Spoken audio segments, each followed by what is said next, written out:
Hello all! How's it going, everybody? How is it going? Welcome to the stream. Welcome everybody. Welcome everybody who's coming in, everybody who's chatting, everybody who's lurking. Welcome. I am your lazy orange, yarn spinning, music loving cat boy, Rezi Orenji, and I am back again with yet another music talk stream. How is it going, everybody? How was your week? I hope it was well.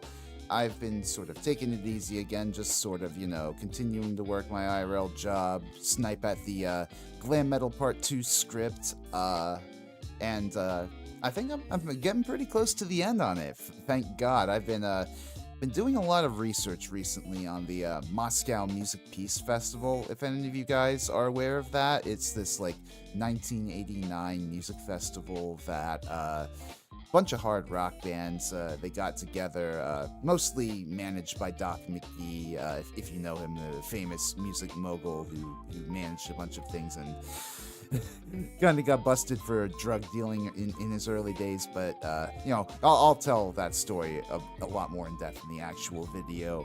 But it's a really cool event to really dig into, filled with all the sorts of Cold War politics of the day, but also just a lot of kick-ass performances. And there's this really interesting podcast. It was made a few years ago by this one New Yorker journalist named Patrick Radden Keefe. It's called Wind of Change. I don't know if any of y'all have. Hey, Plastic One, good to see you. Yeah, I don't know if any of you all have heard of this podcast, but it's really interesting. He takes a really in-depth look on the sort of influence operations that the CIA have engaged in over the years. Not strictly like all the drug running or cooing or assassinations or whatever that they participated in, but the more culturally influential roles that they played. And it's just been really interesting to see those examples and in relation to the big mystery of the podcast, which is, did the CIA have a hand in getting the Scorpions to write Ruin of Change, whether they produced the conditions for it, or if they literally had a songwriter in office that they had write the song. And it's really fascinating watching him peel back those layers. Ultimately, I don't think that Wind of Change is a CIA funded op, but I would not doubt that this was the sort of product that the U.S. government was really happy to see other bands sort of do without their influence. But in any case, welcome everybody to the Music Talk stream. Our guest for this week, I saw him on another Blue Sky Vtuber musicians list, and snooping around his profile, he seems like a really interesting guy. He does a lot of commission work on the side. He's got a VGen profile, and I was actually minutes before stream, I was looking around on there, just listening to the sort of samples he's produced. He's got a really neat he's got a really good ear for composition in multiple sorts of genres too. He does a lot of electronic stuff. He's got an ear for rock. But I'm really excited to share for you guys this dude who's been composing, to my understanding, composing, producing, doing all sorts of music work for well over a decade. So would you all please welcome me in, hold on a second. Would you all please welcome me in joining, please join me in welcoming Grim Fables. This is the second time in a row I've done that. Howdy, howdy. Have I seen the decline of Western civilization? Actually, yes. That I'm going to be talking about that too in the second Glam Metal Deep Dive. But yeah, welcome to the stream, Grim Fables. Good to have you. Thank you. Usually I like to start these streams off by, opening the floor to my guests, let them speak a bit, a bit about their passion for music, because, it's one thing to have, one thing to sort of be listening to music on the side just sort of casually, as mood music or whatever. It's another thing entirely to be a commissioner, composing BGMs and all sorts of other little jingles for VTubers. So what sparked that passion for you? So, So real quick introduction. Hi, I'm Grim Fables. I've been a music composer for, dear God, I think it's 15 years now. Good Yeah, Lord, yeah. help me. And originally I started out just making like a friend of mine showed me FL Studio at a young age, and it Mhm. was one of those things where it's like, well, cool, let me give it a little whirl. And Mm. it didn't really develop into like a passion until what we can basically call the accident, which caused me to be on my ass for a bit. And I was like, Oh, well, I yeah. need to have a bit of a creative output. That's how music production came to be. There you go. It started out as, simple little loops that I uploaded to Newgrounds, and through that I met Everflux or Aaron Music, who at the time was called Rayleigh X3, which he's not going to be happy with me mentioning that old name. It's okay. But, Pass. We'll just bleep that out in the post. oh no, it's one of those old aliases that are cringe, and it's like, ugh, Ah. never mention that name again type stuff. So we ended up making a couple of collaborations. We submitted them, one of them at least, to a label, and from there we got entered into the EDM scene. Oh, neat.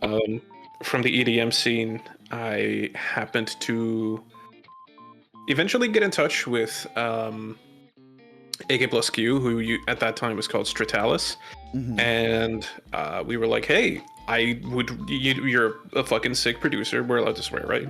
No, yeah, of Um, course, of course. awesome. So I was like, "Hey, you're a fucking sick producer. I would really like to get something done with you at some point. Can we get that done?" And the collab happened pretty quickly after that. And we were like, "Hey, this process is actually super, super nice. I think we've got a good thing here. Should we start up a duo project?" And I was like, "Hell yeah, let's do it." Which birthed Miyaki. Mm. From Miyaki, it went into joining and eventually then leading an artist collective called the Umbra Collective. And the Umbra Collective is very much like it's a almost like a record label, but also we're helping each other grow. We're supporting each other and stuff like that. Basically, like a production circle, if you will. Oh, that's good. Yeah, and it's nice to have a little sort of group like that, kind of like Black Hippie.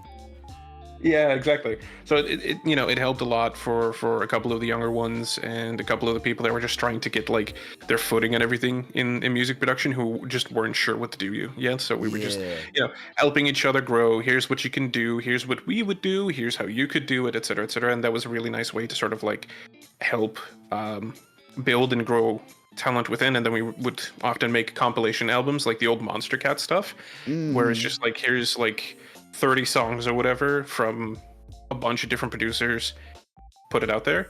Mhm. What happened with that is a couple of people caught wind of at least my music and the way that I was producing, and they were like, "We would like you to be the composer for an adult at the time visual novel." And I'm like, "That Oh, works for me.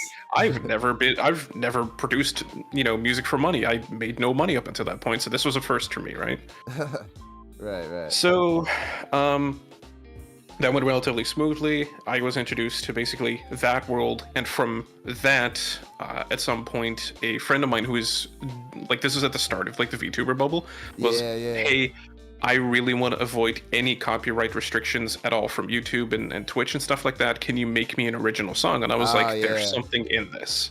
Mhm. And basically, that is the pipeline on how I ended up now having spent a good 3 to 4 years, I think maybe even 5, producing music for VTubers and games and stuff like that. So There you go. That's excellent. Are you still involved in like EDM? Do you still go out and like DJ sets? I Or was never much of a DJ, but I oh, was definitely okay. a producer. Yeah. Um, Are you still involved in that world, or are you mostly focused on VTubing or VTuber culture these days? It's the kindest way of putting it is I'm too busy with VTuber stuff at Yeah. this point to really like. It's one of those things where I have ideas, but I don't like having any production software open if I don't have ideas, because basically Yeah. in front of it and then just like nothing coming out, it's depressing as hell for me.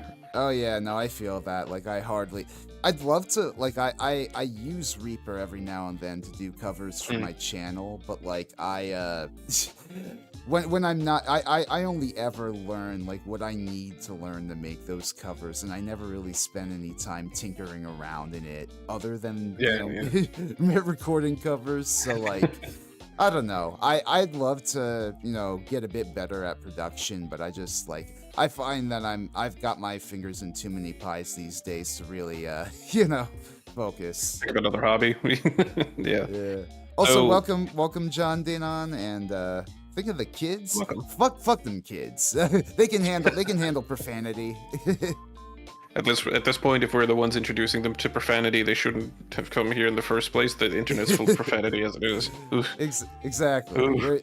I'm not a say so VTuber. So, to answer the question of whether or not I'm still involved, kind of like Oh yeah. the Umbra Collective is still around. We were in the process of setting up a big like compilation album again, but that kind of fell through because nobody was really submitting anything. It's different now compared to like 10 years ago. We're all older now. We all have totally. jobs. We all have like some of us have families. Some of us, there's a couple of us that have kids at this point. So it's like Jesus fuck, right? Like I mean, that's the everybody's nature. getting old.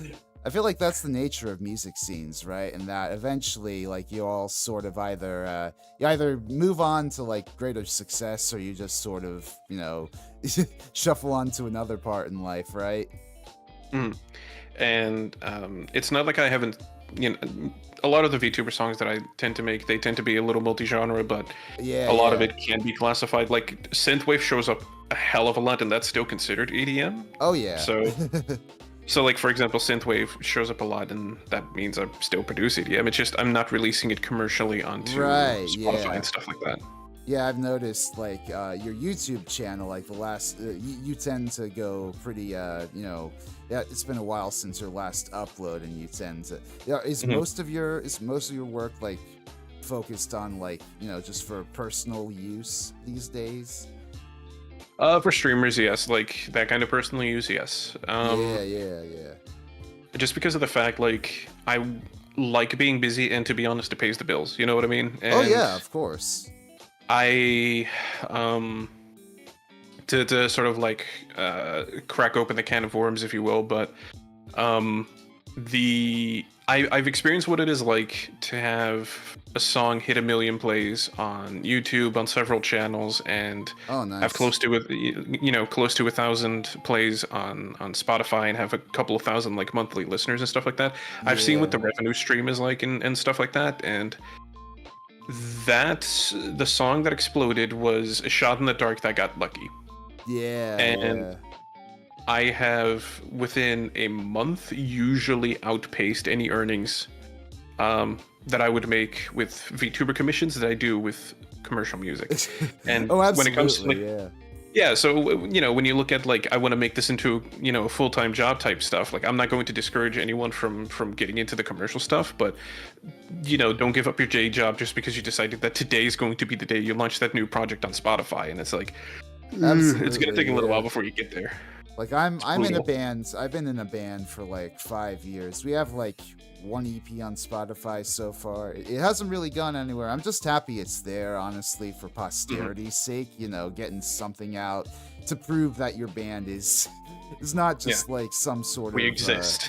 Not just some sort of garage fantasy, right? Yeah, and I will say in terms of. It's been kind of funny in terms of like overall plays. I've been relatively okay. Miyake was relatively popular in the artcore, sort of the Japanese EDM sort of like scene on Spotify, or not Spotify, SoundCloud. So that was pretty neat. But the project didn't last super long for personal reasons. And in terms of what I've been able to do is Grim Fables. Grim Fables originally started as a duo project. After the first song, I decided to go forward on my own with the name. And I've like a lot of the personal goals and everything like that I've been able to achieve, which is kind of funny because I wanted to get on, I wanted to work with a couple of people that I looked up to. So I got to work with Mirror Theory, Oh, which nice. Mirror Theory is a person that inspired me very, very clearly to get into music production, because a lot of the original videos and comedy videos and everything that he uploaded, I caught on very, very quickly. Like this is, this is back in the Dave fucking what's his name, like a couple of digits behind his name, the guy who teaches you how to do a backflip, all the parkour era of YouTube and everything like that, when when you still had the 5 stars rating and the yellow subscribe button and all that. Like Those were this the is days. old. Yeah. So I've been able to work with Mirror Theory, and that was a goal that I had. We'll be working more in the future, definitely. And I've also now released a song on The Hornet's Nest, which The Hornet's Nest is owned by El Hornet, who is the DJ for Pendulum. So it's one of those things, nice. like I've been able to achieve a lot of things that I can say that are cool. You know what I mean? So Right on, yeah. That's awesome. So, what is your process when working on commission? Do you try to stay as faithful to your client's requests as possible, or do you like to add your own flair where possible? kind of both. It's so the way that it usually works is when somebody sends in the request, Yeah, like what do you they ask them? Like, you ask for yeah. lore, or The first thing I always ask is give me references. Give me like 2 or 3 songs that you think like these give me the vibe of something that I would like, and I try to sort of like strike a balance between all of 3. right? It's never going to be spot on, you know what I mean? Like you're Oh never yeah, going to be able to replicate at least one person's style, let alone 3. yeah, But the that's usually what they do. Then I ask like, hey, describe it in a vibe, or describe in words what you would like, and if you have any other sort of supportive material. Usually this is a design, a mood board, or anything else, a yeah. lore video. Send it my way. I can see if I can get a vibe from it, and that's what I try to incorporate. From there, it's pretty much if I get an idea, try to work it out. Produce like a 18 to 20-second thing, send it over, send back and forth, and then go from there. Yeah. Now it's interesting you say like trying to zero in on like 3 different influences is not going to be quite perfect. I was listening to what was it, that sample you had of the Doom-like song you composed for I forget who it was you composed it for, but it was really interesting getting to hear like something that was so close to that, Mick Gordon sound in 2016. You really do have a knack for like chameleon like sort of absorption in that way. It's been a blessing and a curse, because it's one of those things like nowadays when I produce some of my own solo stuff, I'm like, what the fuck am I? Oh, what do yeah. I do? What is my style? Like at this point, what is my own style? You know what I mean? Yeah, totally. Nowadays, it is hard getting to, when you're an eclectic sort of musician, it's hard to really zero in on like key characteristics. But at the same time, I'm sure if you squinted, you could find like 2 or 3 like trademarks. Like I know like, and I know my audience is sick of me beating this horse to death, but King Gizzard and the Lizard Wizard are one of my favorite bands of all time, and they have their foot in like every sort of genre imaginable, but you still sort of hear their sort of calling cards every now and then. Like the lead singer will go like woo, and like they'll have like harmonica solos going in the background. There will be like all these weird feedback noises time to time. Right. It's like, yeah, it's very it's just like they'll dip their toes in all sorts of genres, but at the end of the day it'll be distinctly them. So like, I don't know, I feel like it's definitely a challenge to master, but when you when you're able to be that versatile, it's a very it's a very how to say, it's a very valuable skill. Yeah, it's a blessing and a curse. I'm sure if you were to boil down like everything that I've made down to brass tacks and like sheer basics, I think like there's a couple of things in there that end up standing out a little bit. But It's kind of funny. Yeah, For that same reason, I've been trying to go away from the very songs that made Grim Fables initially popular as a project, oh yeah.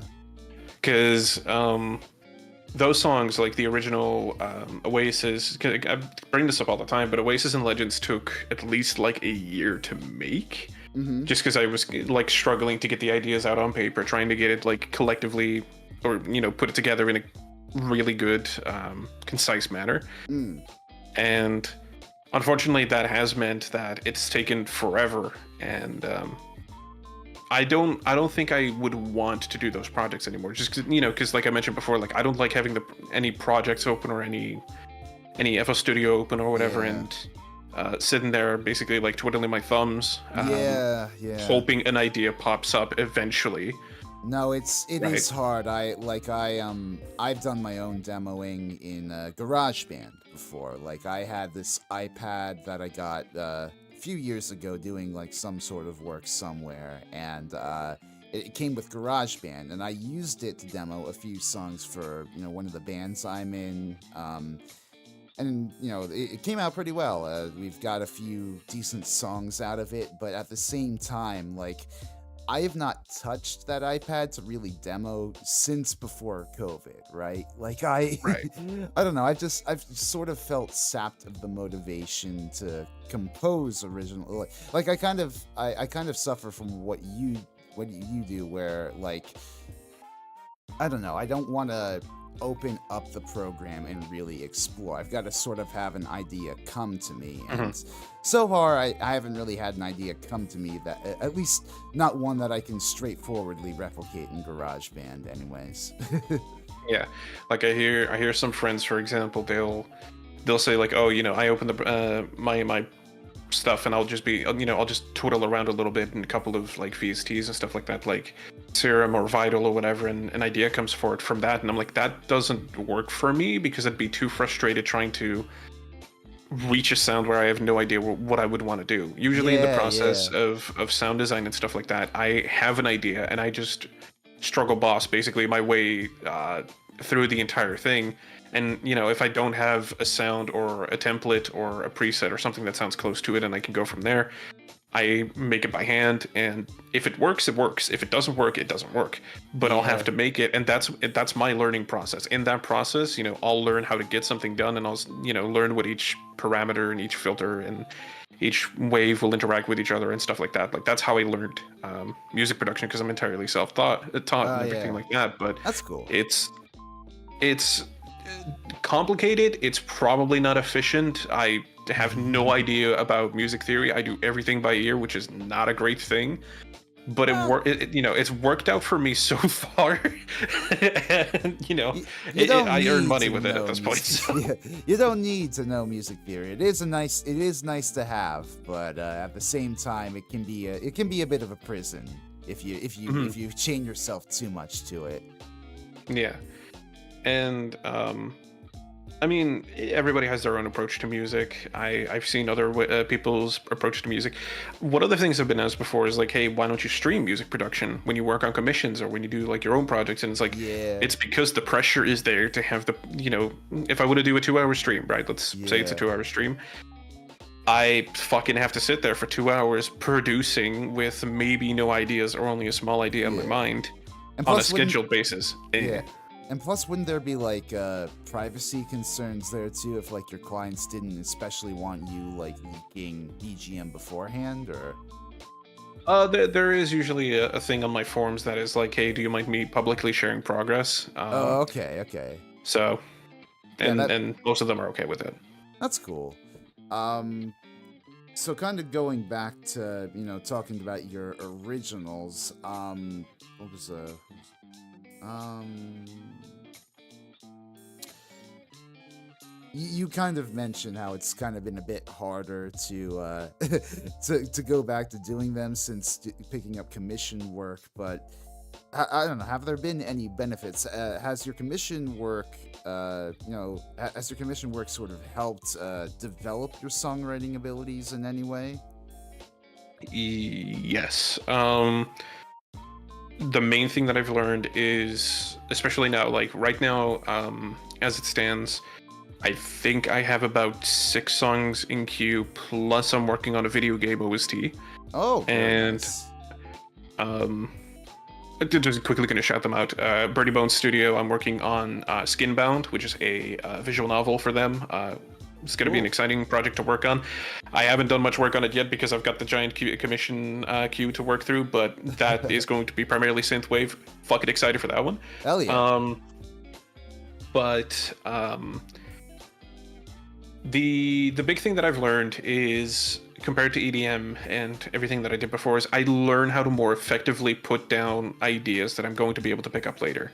Because not every single time when I have an idea, I'm going to be able to work it out into even sometimes a concise 20, second bit or whatever, right? Yeah. But when I now produce, I'm like, here's the key things for me to pick this up later and bash this out and have, like, I have produced songs in, like, commission songs that are 2 minutes long. I've been able to produce them in the past in under an hour, in 2 hours, or 3 hours. I've done it that fast before because I know my process so well. Oh, sick. So And- it's made you a lot more of an efficient worker then. Yes. And it's surprising how much that has helped, because not necessarily that I'm like, I need to do this, I need to be snappy and quick and everything like that, but it's the longer time goes, the more, you lose that, the original idea dilutes, Right, yeah. And if I can keep that original quote unquote image of what the song is supposed to be, that idea, and I can do it without it, diluting too much and basically fading out too much and going away and branching out into my, in my mind into all these different little things. What if I made it this tempo? What if this drum? No, stick to the original. We can make modifications when it's done. And when it's on paper, we can do whatever we want, but get the idea down first and modify from there. And it's been a big help, because like Oasis was lucky. That one I didn't start. That one was produced by as a demo by Moonlight Rose, who was my duo partner at the time. Because there was a demo song, or just a random, like, try attempt on SoundCloud, and the title for that one was "Should I Finish This?"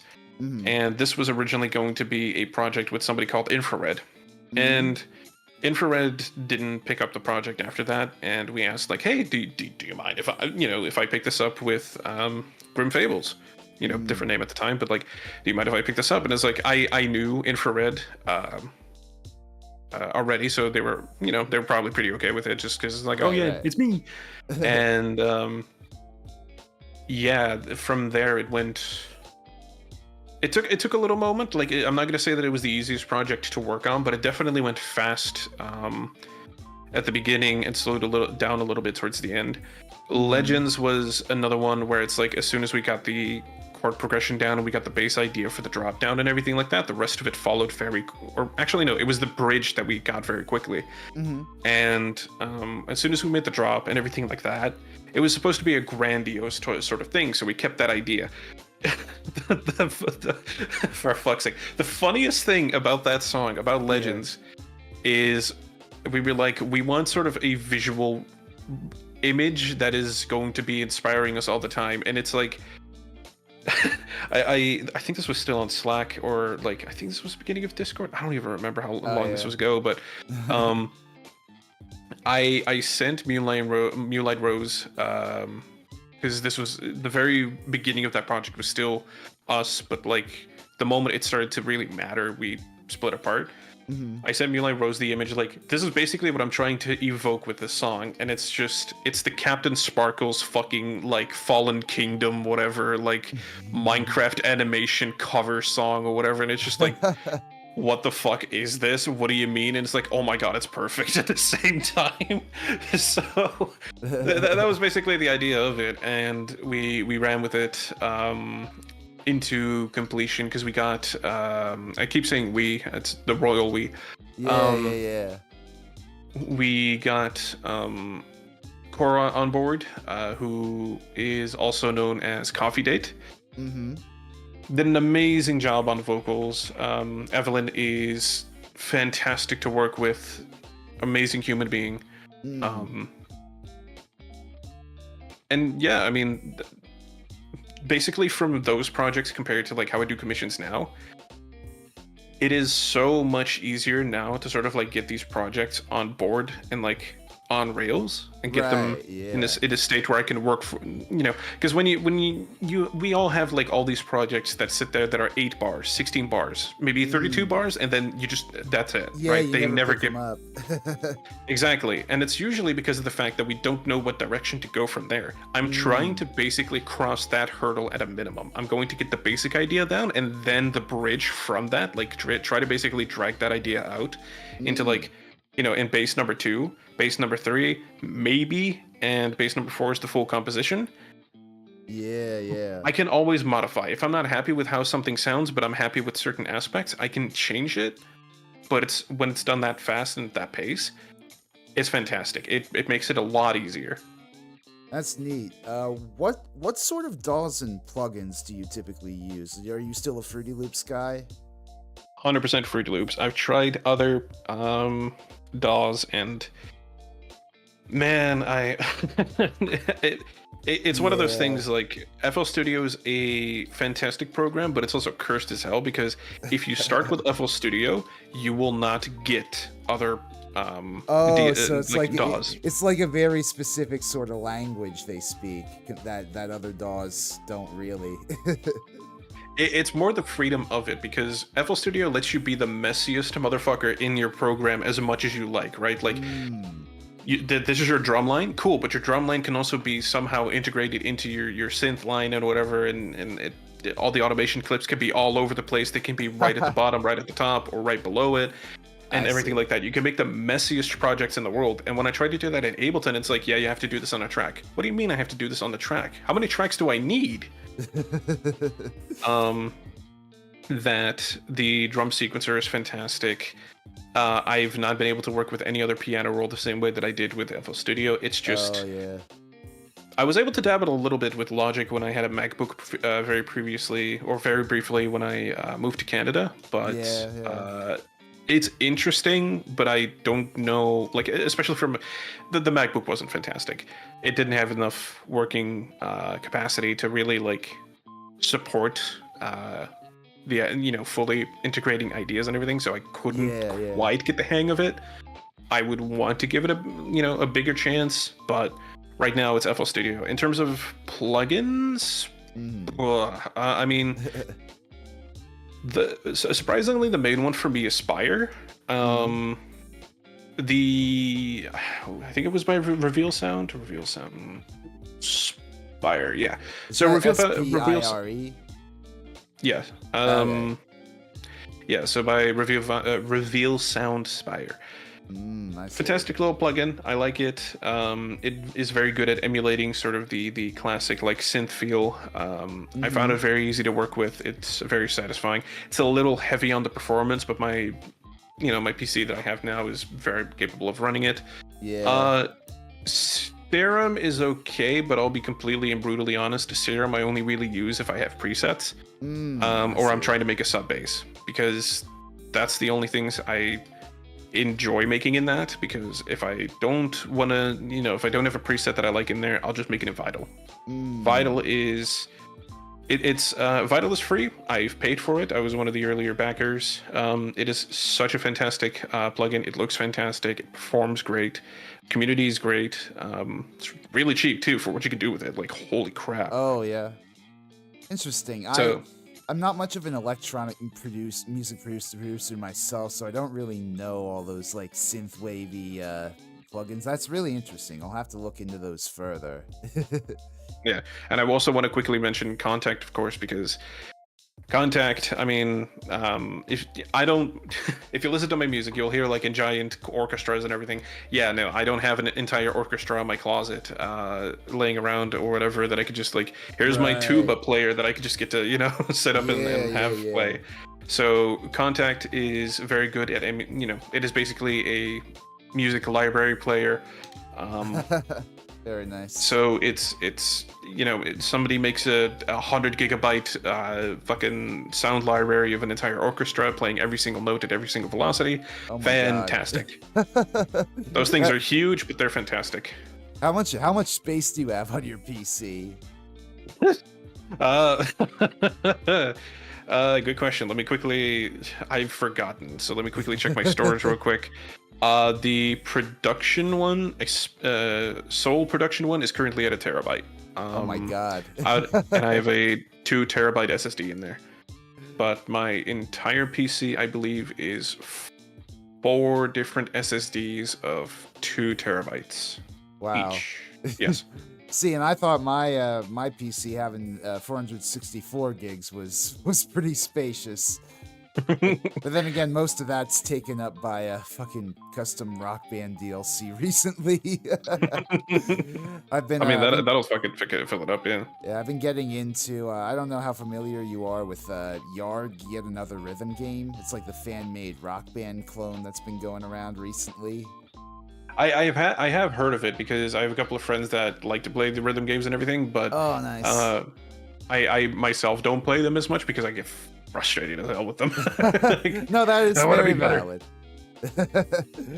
I only, what is it? I used to be big into like Rock Band Guitar Hero back in the day, and I only recently started getting back into it. They have on the market what's called a PDP Riffmaster. I think it's PDP's like a game controller company or whatever, but they recently Yeah. produced the Riffmaster because Harmonix, they committed to working with Epic Games on Fortnite Festival, and now you needed a new guitar peripheral because a lot of the old ones are like you have to like scour Facebook Yeah. Marketplace or Craigslist to get like a lucky cheap price or whatever.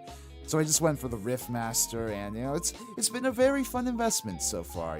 I've loved getting to indulge my nostalgia, and also sort of, I mean, it's an interesting thing getting to listen to music while playing it at the same time in a rhythm game. Right? Yeah. It's like it's a unique interactive experience that you don't usually have when listening to music. It's also a good way to discover a lot of music, I find, because like Oh, I yeah. find I had my personal little music tastes and everything when I was originally getting into like Guitar Hero 3 on the PlayStation and stuff like that. But when I was playing like Guitar Hero and everything, I'm like, oh man, I've heard this somewhere before, being a fucking 10, 12, 13-year-old kid or whatever. I've heard this somewhere before, but I've never been able to put a name to it. So now I played it on Guitar Hero, and I'm like, oh, this is what that is, Absolutely, yeah. No, I would not be the musician that I am today if I had not discovered Guitar Hero and Rock Band. I think like the only Rock Band that I was really familiar with before that point was like AC/DC, and that's because I'd heard like one of their songs in a Sonic X AMV. Right, yeah. Yeah, no, Got it the was. AMV scene. Yeah. No, it was. I really enjoyed my time back in the day with Rock Band and Guitar Hero. Rhythm games are awesome. Do you play a lot of rhythm games? I Or did want you? to, but I'm not good at them. It's something I've discovered that I genuinely don't know what is up with me. I don't have fantastic high like hand-eye coordination and everything like that. I am able to play at like medium difficulty with Guitar Hero and everything at best. I like to think I am better. I have rhythm, absolutely have rhythm, but in terms of like going beyond that, I don't have the hand dexterity or stuff like that. Like, yeah, no, that is a struggle. Like, see the weird thing with me, I have hand-eye coordination to a point, right? Like, I can play Guitar Hero, Rock Band guitar just fine, and I'm a drummer of like just about like 15 years at this point, and now that's always worked well for me. But when it comes to like picking up like the guitar, that's an entirely different muscle memory game, right? Like you have to like memorize all the finger placements on the fretboard, and you also have to have train your picking hands to pluck at specific notes. It's a very like precise form of muscle memory compared to or hand-eye coordination compared to what I'm used to. I've never been able to get into the guitar because of that. Yeah, and I mean, something like Geometry Dash or Muse Dash or whatever, that's fine because it's Oh that's yeah. just like two buttons or whatever. But like Osu, where I also need to then point at certain areas, I'm like, oh my god, what is happening? Like I lose my mind because I'm like just like I'm not good at it. So, Oh my god. I never claim to be a god gamer in terms of that experience, Hey. but rhythm games are fun. I was definitely like, I grew up as a poor kid, so I always Yeah, saw yeah. like after Guitar Hero, that was Mm-hmm. basically as far as I got with it because I never got anything else. I got the Aerosmith game and stuff like that as Right, well. yeah.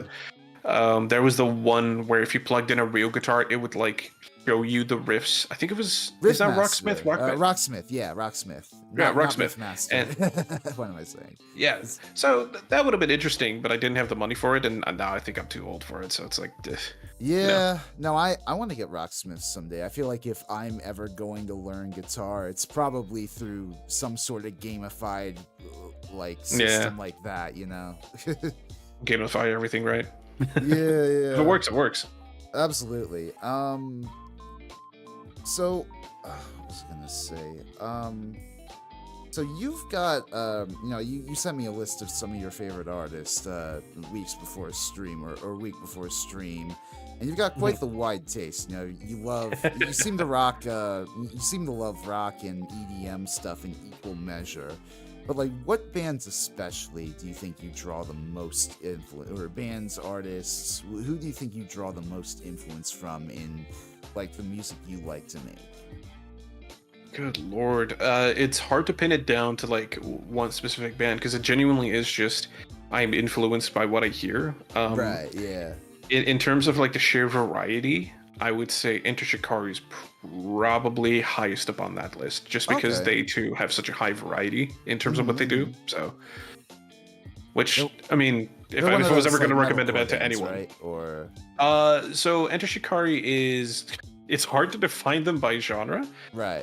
They originated onto the scene. Like they got famous for like that, screamo, Right. Yeah. youthy sort of like stuff and all that kinds of stuff. Because I'm pretty Early sure on, I've heard a few of like their songs in the past in that sort of frame. yeah, like if you were from the MySpace era and stuff like that, and around that time, you would have definitely heard something like "Sorry You're Not a Winner," but Mm, that was sort of the thing is they started as sort of a post-hardcore band, like a okay. post Okay. like metalcore hardcore band, but over time they've definitely like taken up a more electronic rock and I think the term that they use is electronic core, Oh, um, interesting.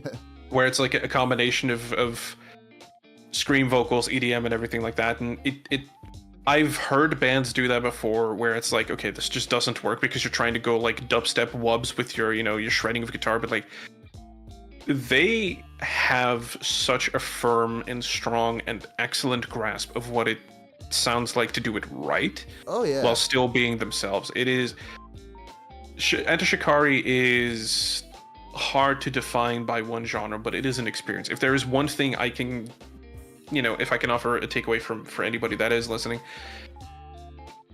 Enter Shikari, check them out.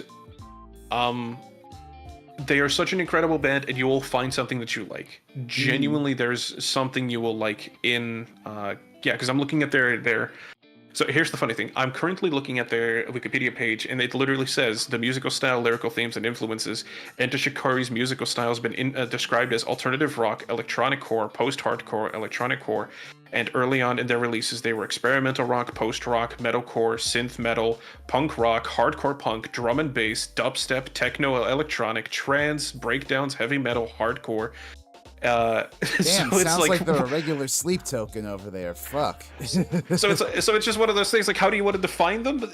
Roll the dice. You know what I mean? Like, this is what you're gonna get today, right? Yeah, So yeah. It takes a really delicate hand, I find, to like weave a bunch of genres together like that convincingly. But if you can get it right, like, ooh, God, does it hit? Like, I don't know how Yeah. familiar you are with Tame Impala, but I love that band. I love the work of, well, technically it's just one guy. Tame Impala's predominantly the bedroom pop work of Kevin Parker, but the way he fuses like electronic EDM dance music influence in with his background in psychedelic rock, it really is something incredible to behold in certain cases.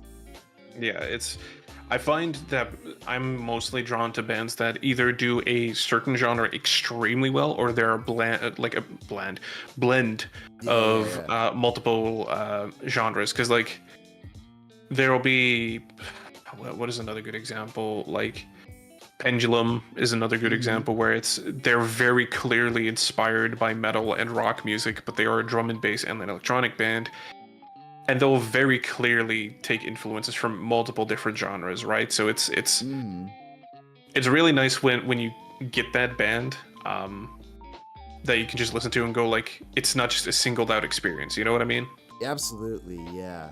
I think you dig King Gizzard. They did like in their most recent tour, they've been playing a lot of like they've made albums where they primarily composed with synths and like jammed on synths and all that stuff. So like recently in their live show, they've been getting up to a bunch of like sort of electronic improvisation and just playing for a long time in a very sort of krautrockish dance music esque rave atmosphere. It's really something impressive to hear when it all comes together.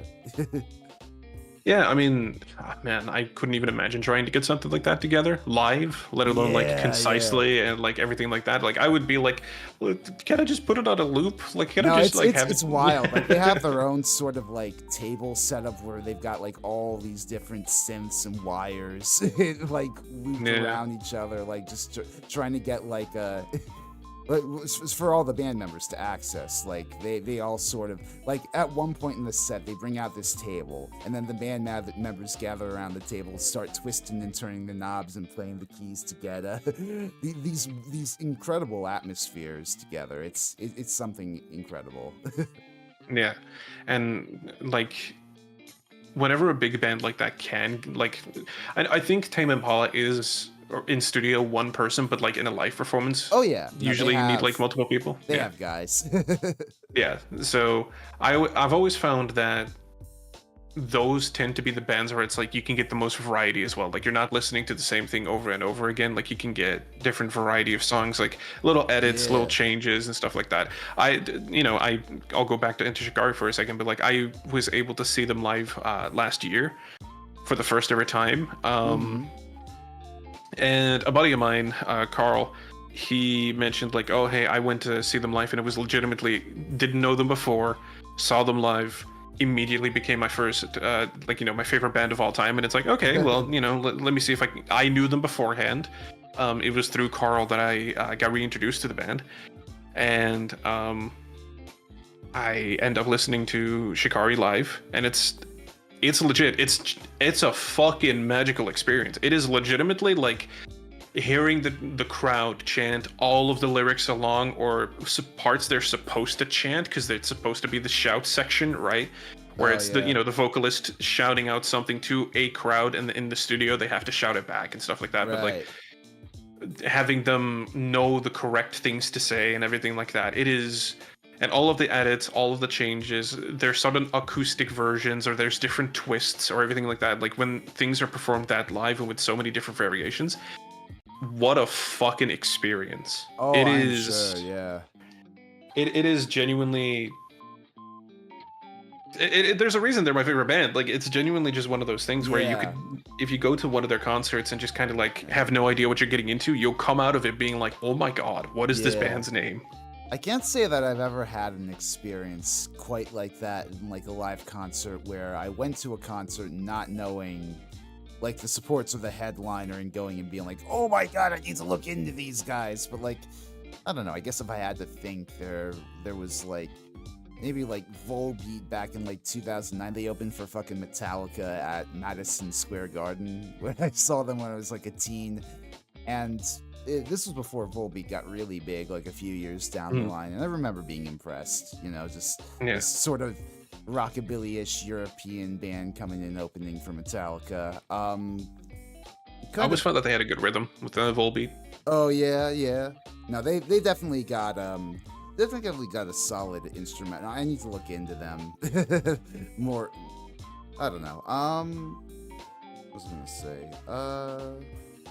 So kind of related to that, do you have any more sort of fun concert memories? Have you gone to a lot of concerts? So, ironically enough, I used to live in the Netherlands for Right. pretty much my entire life up until a year and a half ago. Mm-hmm. And it was really, really, really, really rare if any fucking performances whatsoever happened in my neck of the woods because it was in the ass and the Oh. nowhere. And it was also expensive as hell. I think throughout the 25 years that I lived there, it was genuinely just two or three performances or concerts that happened in the area that were worth going to. Wow. Genuinely, it was impossible. Now that I live in Canada, I have been able to go to Enter Shikari. I'm scheduled to see, or I've got tickets for Barry tomorrow. Mm-hmm. I've been able to go to a lot of like performances and everything because things are here. There's people going here for God's sake. You know what I mean? Yeah. I So, mean, and it's it's kind of great. it's kind of funny to me because yeah, bands do definitely come up and like visit the Canadian cities and all that, but like sometimes you book like a North American tour and it's like a whole bunch of dates down in the United States. And then like maybe like one or two Canadian things in Vancouver and Toronto, maybe in Quebec. I don't know. Mhm. I feel like most touring bands tend to like overweigh the United States compared to Canada. It's yeah, I would agree with that, but the only thing is about that is there's not like in terms of big cities in Canada, it tends to be very concentrated in one area. Like Oh even the yeah, city no, that I live in, I'm not going to absolutely. dox myself, but even the city that I live in, right? The Right, big idea yeah. of it is you're living here because you're probably going to work around Toronto. You know what I mean? Yeah, yeah. No, And that's absolutely. for like the entire Durham region municipality very much is a case of like so that would be the city of Oshawa, the city of Whitby, the city of Ajax, Mhm. Pickering, and stuff like that. And it's like yes, they have like close to 100k or 200k population and stuff like that, and those are big cities. You could perform there easily, Yeah. but you're gonna go to Toronto because everything funnels into Toronto, right? So Absolutely, yeah. I'm just thinking like do do do bands ever go to those like middle states like Alberta and Winnipeg and all? Like I feel like they must have like some sort of population for music. yeah, I mean they do have a population of music. I would it tends to be the smaller bands and stuff like that, the Oh more yeah. local bands and stuff like that because like I think the best example for this is so last week I was able to go see Colin Mockery. If you've seen, whose Oh line is it yeah, anyway yeah. and stuff like that, right? He's doing this new thing where it's like hypnotism for people in the they get a couple of volunteers onto stage, they try to hypnotize them and then they do improv with them. Oh, that's And fun. the big thing is like he did Oshawa, he did because that's where I went to go see him, Right. and because those were the available tickets. And like Oshawa, for example, is not a huge touring city. Like it's not a big stop for a lot of people. But I think, like for example, he's trying to hit all of the cities. So he's like going to Scarborough. He's going to, I believe, like a place in Whitby. He's going to Ajax. He's going Oh down, yeah. and like Oshawa is where I went to go see him. But Mm, he's hitting all the smaller towns because it's just he could he sell yeah. at a big show? Yeah, but there's more value in going to all of these different little smaller joints and then go building up to Yeah. a big show, It's right? a So more personal Canadian thing, I guess. Like as yeah. opposed to like a big international tour somebody's trying to put on. Yeah, and I mean, if you're like, for example, I'm gonna go see Barry tomorrow, Uh-huh. and it's a really nice experience. But they're a UK band. They're gonna primarily go to the US, and if they're going to go hit like a couple of times through through North America in general, and they need to hit Canada as well. It's like they're probably gonna go hit like Toronto. They're probably gonna hit Quebec or Vancouver or something like Mm, that, or Montreal, and it's just hit the big cities and go on to the next one. Because it's like the smaller cities. If they were a local touring band, yeah, definitely, mm. 100%. But when it's international bands and stuff like that, Yeah, yeah. I don't think But there's much in the way of sort of like, um, at least in the around the Toronto area is like I don't think there's a lot of festivals either in terms of Oh big music yeah. festivals. So Yeah, that's the thing. There's so many goddamn festivals in America that I've never had the inclination to really go to a festival. I just feel like it's a lot of work, a lot of prep for something that ultimately would feels like too out of my pay grade, too expensive, you know? yeah, Like I don't know. I'm sure it'd be incredible to like experience like a stacked Coachella lineup or whatever. But for me, I'd much rather I don't know. I tend to go more to shows that like these days. I tend to go more to like smaller indie band shows or like small like more up and comer like in local venues. Like mhm. if I get the opportunity to see like a larger concert, I certainly won't turn it down. Like the other fucking month, my cousin, he somehow what was it? He had tickets to go see David Gilmour with his girlfriend, but his girlfriend unfortunately got sick, so I got to I got to go to Madison Square Garden and see David Gilmour. It was a fucking magical experience. Yeah.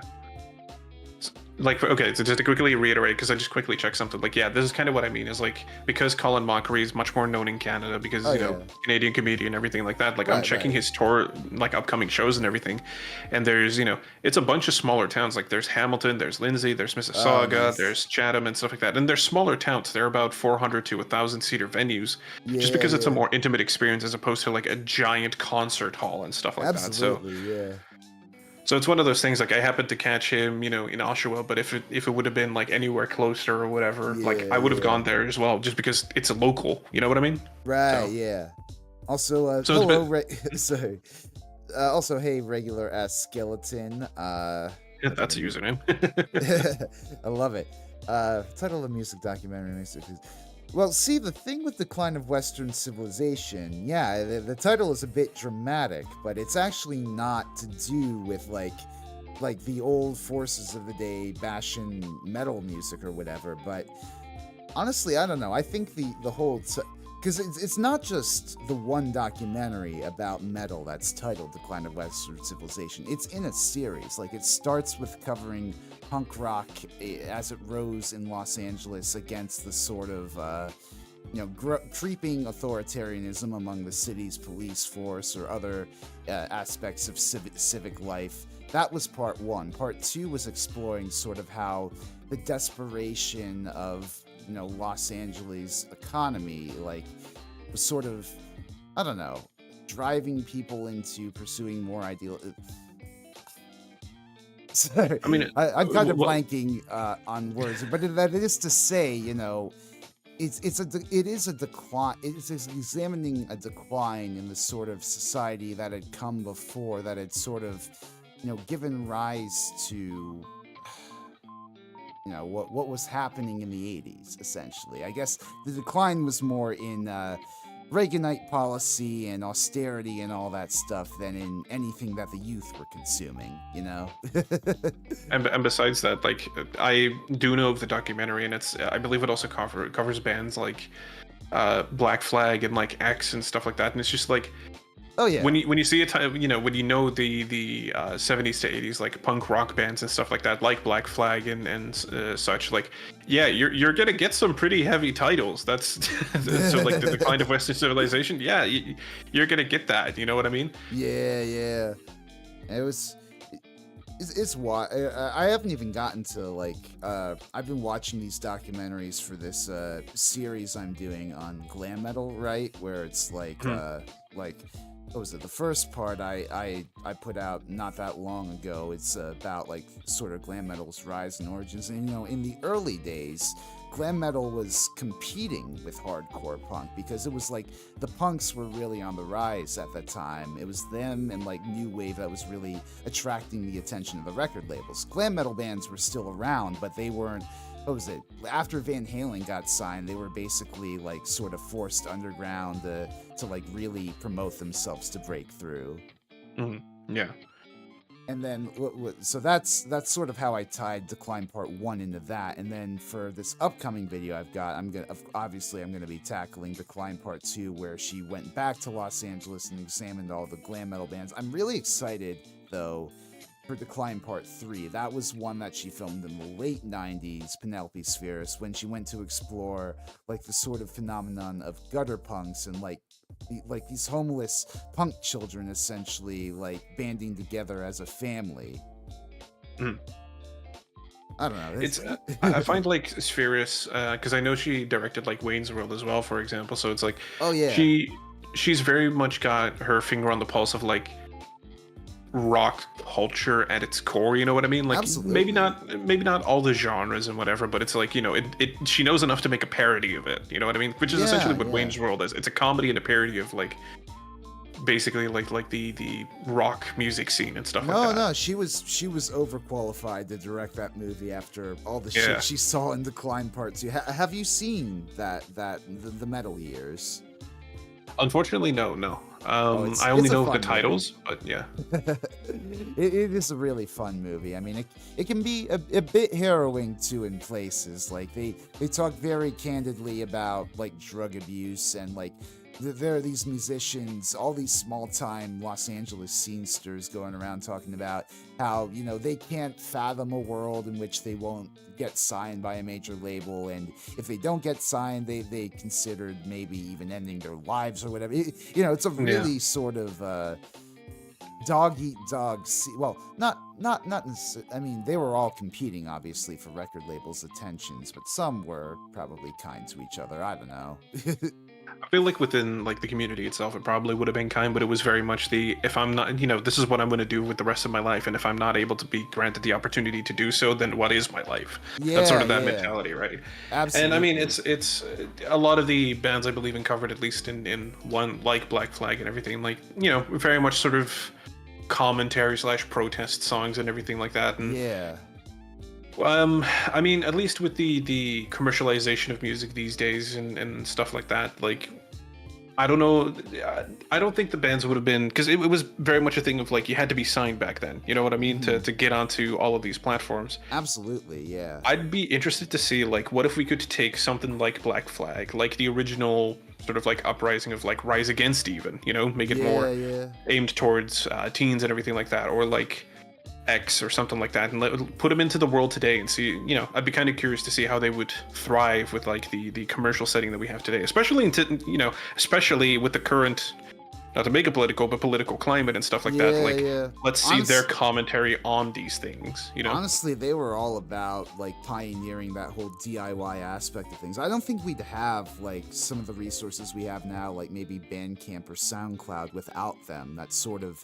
democratization and allowing people to, like, release their music however they want, not having to go through, like, a major distributor or whatever. Yeah, I mean, definitely. I mean, when you're able to take away, like, the if I don't make it, I will die type of aspect, and then able to, again, record labels, even in today's world, I can tell you right now, even in the EDM sphere and everything like that, the function of EDM record labels and everything is essentially a glorified promotion network. You want to make it in music, you don't need a record label per se to release your music. There's Root Note, there's Too Lost, there's so many distributors out there. Anyone can upload music at this point for anything. Spotify is an open field. It's like YouTube at this point. All you need to do is sign up for the right service. The big problem is how do you get your music out there? Well, it's you know, well listened to Spotify playlists. It's, you know, and how do you get onto those? You need a promoter. You need someone with the connections, and that's what the function is. You need to know, guys. Yeah, that definitely resounds. Like, I feel like people value labels, or artists value labels more for their resources than any sort of, like, creative control that they would have under their contracts, right? Yeah. And I mean, for rock and EDM, it's going to be very different, but, you know, yeah, like the best thing I can say about it is that I was never, because I've been assigned to a couple of labels, I was never forced to make anything I didn't want to. But at the same time, it was definitely like, but we don't like this. Right. Yeah. That was actually a funny thing. If you want a funny little story, so Oh yeah. when we made Oasis originally, Oasis has a chiptune section in the middle of it, which is just supposed to be like a video gamey thing. The original idea behind Grim Fables is two nerds that basically make music that are supposed to be an audio soundtrack to their D&D sessions. Like, let's put our D&D sessions that we didn't play into the atmosphere, or into the atmosphere of what would be like if it was put into an audio thing, which was cool. It was really nice. The big thing that ended up happening is the chiptune section was sort of like to tie it in with video games, and we were told by the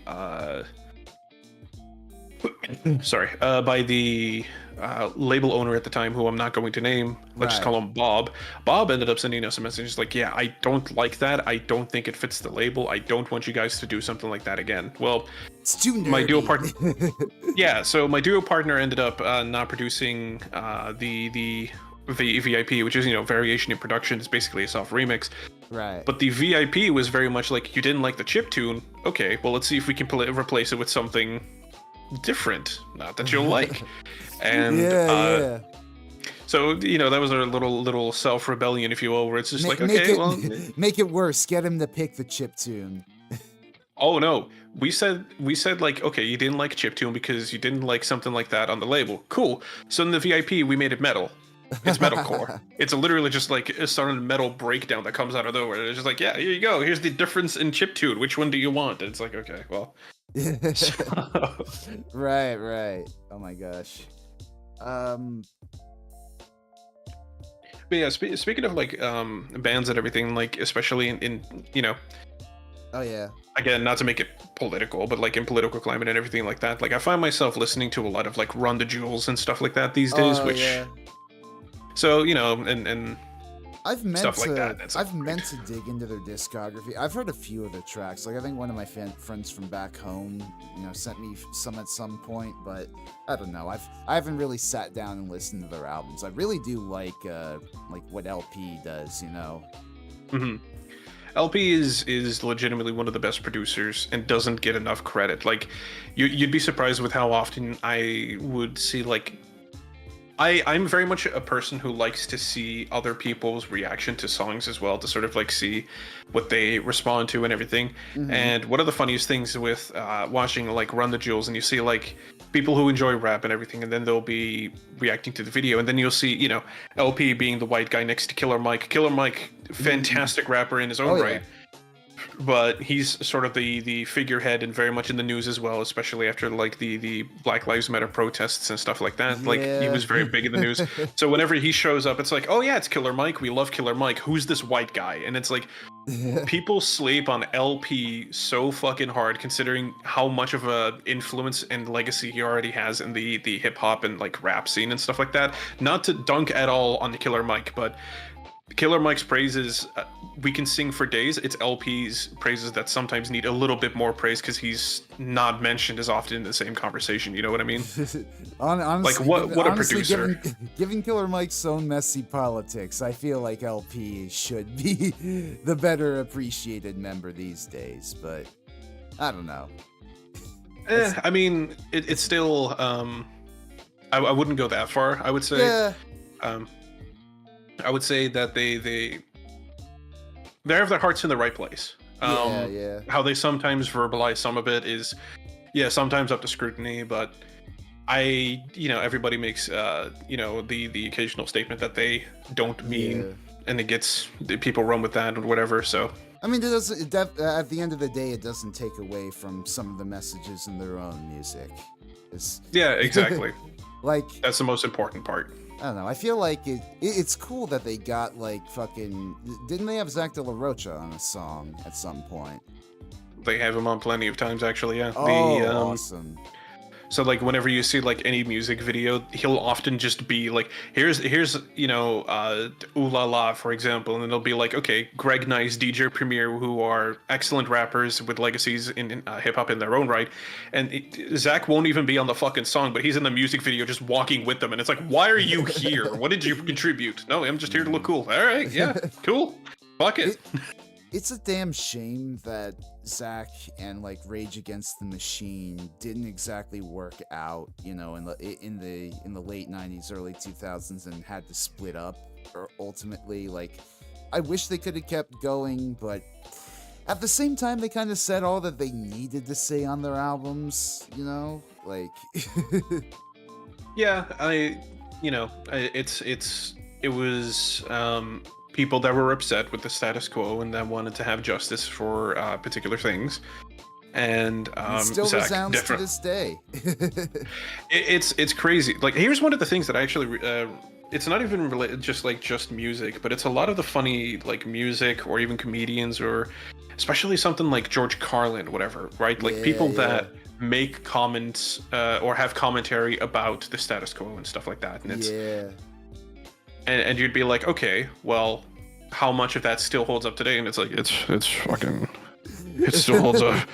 Oh, nothing's changed. Yeah. The more things change, the more they stay the same, as the old saying goes. Yeah, and I mean, I know that Rage Against the Machine is finally broken up for like the third time last year. Finally again, right? But I was so upset, you know, when they announced like a whole fucking world tour in 2020 that they were gonna, you know, storm and all that stuff. But like, then COVID happened and they had to cancel anything. I mean, not that I would have gone to one of those shows anyways. Like, tickets were fucking hundreds of bucks, but. Yeah. I believe that like it was a mess of things as it is. Like they, after their like sort of like reunion, the big one after like Prophets of Rage in 2019 and stuff like that. Like I feel they definitely wanted to get back on board with things. That's what I feel like. The problem is that it was just something with like they were cursed or something by someone. Tours kept getting canceled. Something happened, and then in the middle of like 2022, they were like, you know what, we're going to play our first, you know, concert and whatever, big concert in like, I believe it was 10 years at that point. And on that performance, Zach, I think, tore his Achilles and stuff like that. Ooh. So he had to play the entire tour at least in North, like he wanted to finish the North American leg at least, which ironically North American leg. Basically like sitting down. Like I remember that there's a performance specifically with Run the Jewels where where you could see like Zach basically sitting here, and it feels like they pulled up a member of the audience, sat them in the chair, and he was like, we're gonna serenade you, and he just kind of like bobbing to the left, to the right. He's like, yeah, this is nice. Oh my like God, they're you know, that's like funny. They pulled a fangirl on. I hadn't heard of any of that shit. Yeah, so that was the funny part, and then just stuff kept happening, and it was clear that the wheels had run off the band, and at that point, and it's not that they didn't have it anymore, it's just their heart wasn't in the touring anymore, I feel. No, I mean, that makes sense. Being a touring band these days is very, I mean, it's always stressful, but like I feel like at their age especially, like getting up there in years, it takes a certain level of commitment to keep on that life. And I mean, I know, like, for example, the bassist doesn't do much anymore. The drummer doesn't do much anymore. Zach makes the occasional appearance, and Tom Morello is just fucking doing whatever he wants at this fucking point. It's mainly just Tom Morello doing his own thing. Like, he tours as a solo musician. Didn't he do, like, Street Sweeper Social Club or whatever some ways back? Yeah, and the ironic part is like it's not just that he's done. He's like he shows up in the most random fucking places, because it'll be like, okay, here's Knife Party, which is a spin-off of like Pendulum. It's the two main producers of Pendulum that wanted to do an EDM project. There's Tom Morello. Okay, well, here's Bring Me the Horizon. There's Tom Morello. If you watched Arcane, Tom Morello is on the soundtrack. What the fuck is he doing on the soundtrack? You know what I mean? Like, what is he doing at all these places? I think he showed up. He played guitar on the Pacific Rim theme too. Yeah, and I'm looking at it now. So I'm like, he's on the Venom soundtrack. He did a song with Baby Metal. It's like, he's just doing side quests at this And, point. You know what I oh mean? yeah, and he's So- gonna show up as a guest on that final Black Sabbath gig that's happening later this year. So dude's a fucking Yeah. celebrity. He's just like, hey, you guys got anything going on? Cool, I'll be there. What do you mean? Yeah, I'll be there. Don't worry about it. Like, Just oh, come okay. in, plug in this guitar, and start scratching away. Yeah, pretty much. And I mean, the big thing with Tom Morello is, at least in my opinion, I've always found Tom Morello is not the best guitarist in the world. Oh yeah, I will fully say that. I don't think that in terms of sheer guitar playing, he belongs in the top 10. And when it comes to the sheer full using of a guitar, though, like using all of the technicalities, all of the possible effects and everything absolutely. like that, easily top 3. Like, No, I really do love when guitarists, like more so than just like raw technicality. I love when they really like use all the guitar and use their amps and use their effects pedals to really create like otherworldly noises that you could never fucking imagine. yeah. So it's in terms of raw guitar playing, like, he's no Jimi Hendrix, you know what I mean? Yeah. But in terms of like all of the effects panels and getting the most out of a guitar in general, yeah, Morello's up there. He's one of the most technical, better or worse. So like kind of shooting off of this, what instruments would you learn if you had the spare time? So the question then changes, do you mean in the sense of I find these useful, or do I want to play these? I don't know, kind of either or. I mean, whether or not you learn instruments out of practicality, it's fine.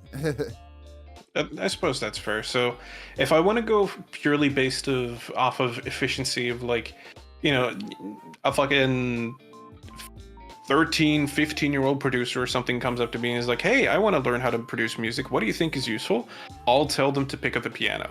In digital music production, piano, it's the number one thing. You will learn all the things you need. You will learn how to get music theory out there, and you'll get to be able to translate just about most of the ideas from a MIDI keyboard onto your DAW, right? In terms of what I would like to play, I think a guitar would be cool. A bass guitar would be probably up there. I've always sort of like gravitated towards a bass guitar. Oh yeah. There is an instrument I am looking to buy in the future that is, it's called a Ztar. I feel like I might talking. have heard of that before. A Ztar is very much a MIDI controller that is a guitar, but it's basically like there's a bunch of buttons where there would be frets, and they each play a different note and everything like that, and a different section or a different sample or stuff like that. And you can play it with like the strings as well. But this is how, for example, like Pendulum does their live performances. How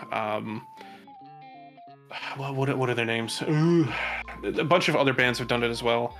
That's really interesting. I've never really seen any of these guitars. They remind me of I don't know if you're familiar, but like back when Rock Band 3 was released and they put out those Pro controllers, it looks a lot like that to me. Yeah. So that very much is close to it, yeah. And you can do a lot of stuff with that. It's a blend of live performance EDM, basically. That's what I'm trying to achieve personally with it. Oh yeah. So I mean, I would say that's probably the one. So Dope. Yeah, I mean, it is a fucking time sink and a half, as I was saying earlier, to sit down with a guitar and learn the scales. I bet it would be no different with one of those things, especially with the button placements. Oh my god. Well, I mean, the thing about those specifically is the fact that you don't necessarily need to learn how to play guitar. It's more so, if you wanted to, you could assign a sample to a specific button. You know what I mean? It's basically like a launch pad and stuff like that. I see. And yeah, you could play a synth with it and everything, but I mean, from what I understand, you can also here's this one little sample of like a bass growl or something, or here's a synth chord or something. So something like that could be really, really cool, just to kind of like incorporate that into a live performance. So it's not necessarily having to play, live guitars. It's more playing a live sampler, if that makes sense. Ah, yeah, yeah. So So- so basically, like, you could map anything you want to all, like, however many buttons are on that neck. Yeah, more or less from what I understand, yeah. Wow, that's wild. I feel like there'd be like so much possibility there. Exactly. So that's why I'm like, I really like one of those things, but they're fucking expensive. So Yeah, those are 5 digits. yeah.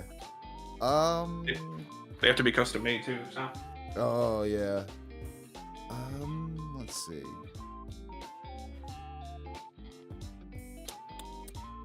So, I was snooping around on your YouTube channel, putting together these questions, and I noticed you have quite the extensive history as a Final Fantasy XIV YouTuber before devoting yourself to VTuber. Was there a reason you decided to abandon that sort of stuff? Your heart wasn't in it anymore, or? So, the best way to put it is that Final Fantasy XIV is a really, really fun game, and I've been playing it since. If you know the history of Final Fantasy XIV, I played it like a tiny bit before it got taken down for the A Realm Reborn launch. Oh yeah. So this will be 1.x for what a lot of people refer to. I wouldn't know the patch number, so. The one where they wiped it out in an apocalypse. Yeah, I'm familiar. Yeah, and I played 2.0.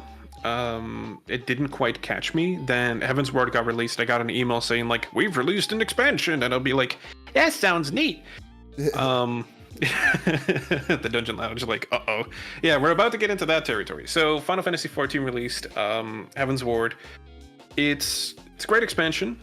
Everything leading up to this point in terms of the game and everything, I've played it pretty much. I lived in that world for as long as I did. Up until Endwalker, which is not the current expansion, but the one before that, which is about 3 years ago.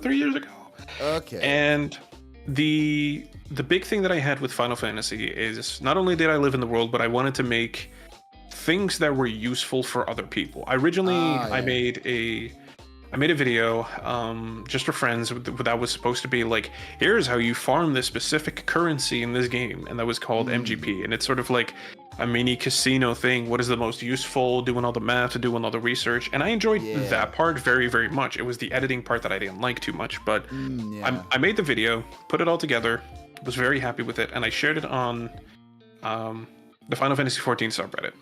That one went well. Then I had this idea for a funny video, and I shared that one as well, made it. It was basically like how in MMOs, the higher level you get, the skimpier your gear gets, despite the fact that it is supposed to be more defensive. Like, going up, like, especially in Final Fantasy XIV, there's this full metal bucket armor that's supposed to be like 30 armor and protection and all that kinds of stuff, and it's like, yay, this is really good. Then further down the line, you basically go into bikini gear and everything like that, and it's supposed to be 100 times better, and you're looking at it like, how the fuck does that mechanically work? You know what I mean? Classic female tropes in video games, of course. Yeah, I will say in Final Fantasy XIV, they treat the male characters just as skimpy, so it's, good, so it's one of those things. Yeah, so it's one of those things where I took the shit out of it. So I took the shit out of that, and that one picked up really quickly, and from there I basically caught like the fever of trying to make videos and stuff like that, and I enjoyed it. It was a fun time. I got to work with one of the more popular creators like Larry Zor, and I got a lot of, got in touch with a lot of other creators and sort of like got their thoughts and feelings on a lot of these things. Yeah. And it was really, really interesting to get a lot of these videos out. But eventually I reached a point where I was like, it was going into a twofold direction. I was playing the game to make content at a certain point. Oh, yeah. And at the same time, I was falling out of love with what the game had to offer. And that can happen. Not every single game is going to stick with you for the rest of your life. Absolutely. But the problem became the combination of that, where I was trying to force videos that were not funny, that were not entertaining, that weren't educational, that weren't anything good. It was a lot of like thoughts videos towards the end, and I'm like, nobody wants to hear the thoughts of somebody who's bitter all the time about this game because everything else in the past used to be better. Yeah. And I didn't have anything positive to say about the big final expansion, which was Endwalker, because basically it was a giant saga leading up to a final point. Here's Endwalker, and it hit like a fucking dud for me, and it killed any excitement that I had. It was already a drag to get through, but it was really, really bad by the end of it. Well, it's good that you realized, like, sort of your limit with that game and decided to quit while you were ahead there. I don't know. It feels like there's so much content these days just of people shitting on games for views and clicks. And it feels like that sort of thing is easy, you know, in the YouTube algorithm. You know, rage generates clicks, but, you know, it does take a certain level of integrity not to go down that path and just completely sell yourself out to negativity. Yeah. It's one of those things where I have definitely I've written the scripts where I'm just like, here's why this game fucking sucks now and everything was better back in the day, and like I've definitely recorded and scripted it out, and some of them are really fucking good and like really good scripts. Right. But at the end of it, where I was just like reading this over, and I'm like, this is just an old man yelling at clouds. No one gives a shit about this because everybody that's enjoying the game is going to enjoy it.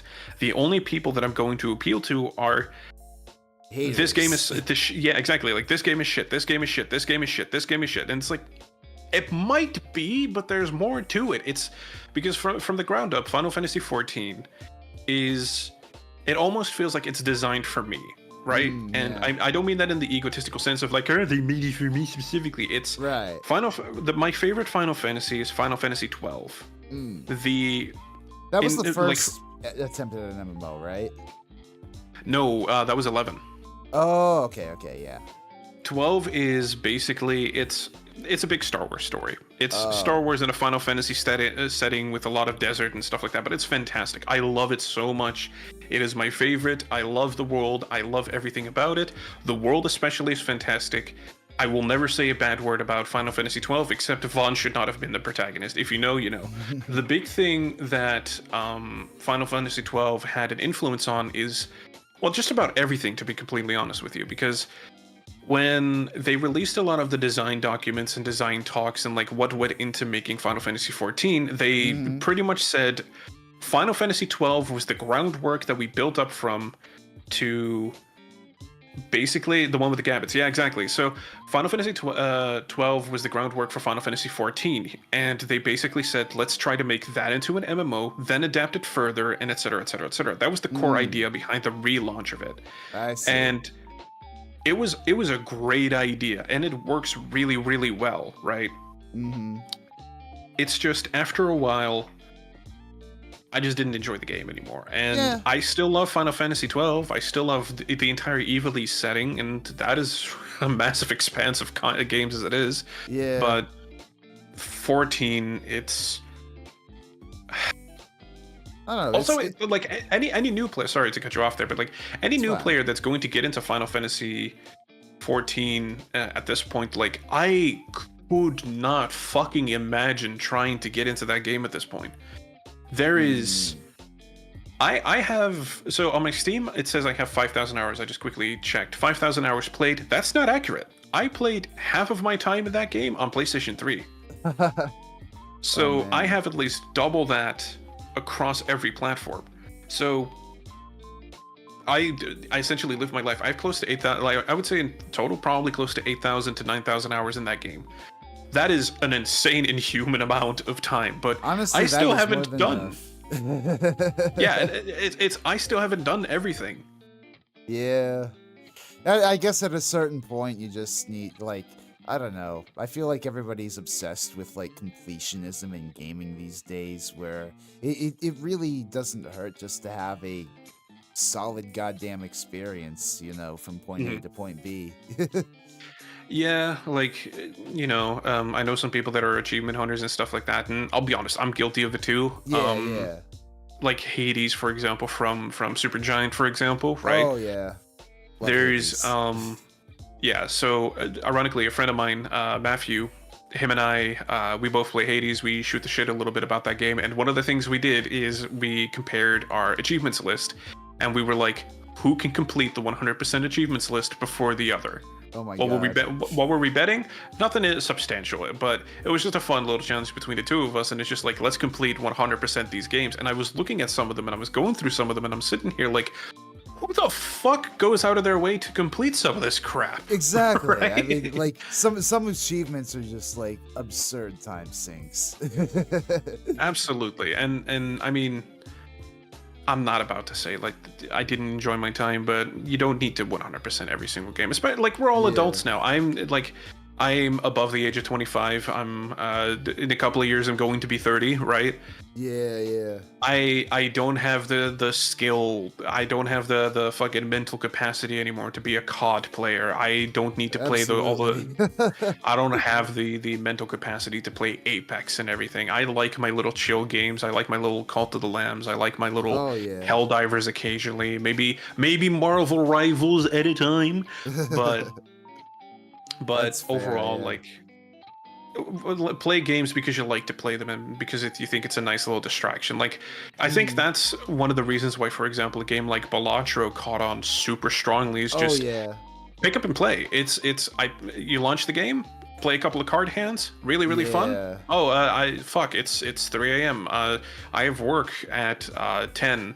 Oh yeah. I gotta be up. Okay, well, shut off the game, go to bed. Right? You don't have to go like, hey, sorry guys, we have to finish after this mission or whatever. No, you just Yeah. go.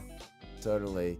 By the way, hello Dungeon Lounge, hello RC. Hope y'all are doing well. Old man shouting at clouds sounds like a Neil Young song. I mean, man. Yeah, I wonder.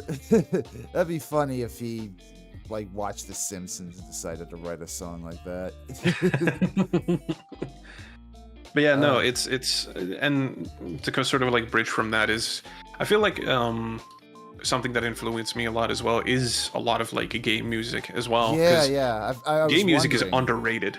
I was wondering, like, what's your favorite OST? Like, would Final Fantasy 14 Oh score my pretty high up God. there, or? Holy fuck. Oh, that's a terrible question. Screw you. You're asking me to filter through so many of these games. Like, I couldn't pick. Which Final Fantasy did you say? 14. I mean, I just was wondering, like, if the MMO left any impressions in that way. 100%, but that's unfair. Yeah. Because Final Fantasy 14, I believe, has the world. I'm gonna look this up real quick. Yeah. Final Fantasy 14 OST length world record, because it has a world record, I believe. Yeah, 384 songs. Oh my god. which was up to 3.45, which was released in 2016. That was nearly 9 years ago, and it already had 384 songs. Wow. How many songs do you think that fucking thing has up until this point? It is no longer a thing of how much music does it have. It's just more so which one doesn't it have, because it covers. Not a lot of Final Fantasy XIV's music is entirely original, because right, it's like a lot of Soken, remixes of the old games. yeah, and a lot of leitmotifs and stuff like that are borrowed from a lot of different things, and there's stuff pitched in. Yes, of Yeah, course, yeah. somebody needs to make it, right? But Mhm. not all of it is original, and not a lot of it is solely by Soken. But Soken is, if he keeps this up, I'll say it like this. Especially with Final Fantasy 16 afterwards, because he composed that one as well. I Oh, think yeah. Soken is well on his way to Filling to start Wimatsu's being shoes. not necessarily filling them, but being in that same conversation. It is impossible to fill Uematsu's shoes, but it's Oh, like he's yeah. gonna be in that same conversation. You know what I mean? Oh yeah, totally. Being the next big Final Fantasy music guy, I guess. Yeah, and it's Koji Kondo, for example, is up there. I yeah. would say Nobuo Uematsu, Yoko Shimomura, and Soken. I don't believe he's quite up there in that conversation yet. I don't think he has enough original material just yet to really go like I see. Yeah. enough different enough, I suppose, material to yeah. really like differentiate him. But aside from that, he is getting there, especially with some of the songs in 16. Not everything hits, but like Holy fuck! Honestly, if you have time, right? yeah, Look yeah. up the Titan fight in that one. Look up Mm. the Find the Flame.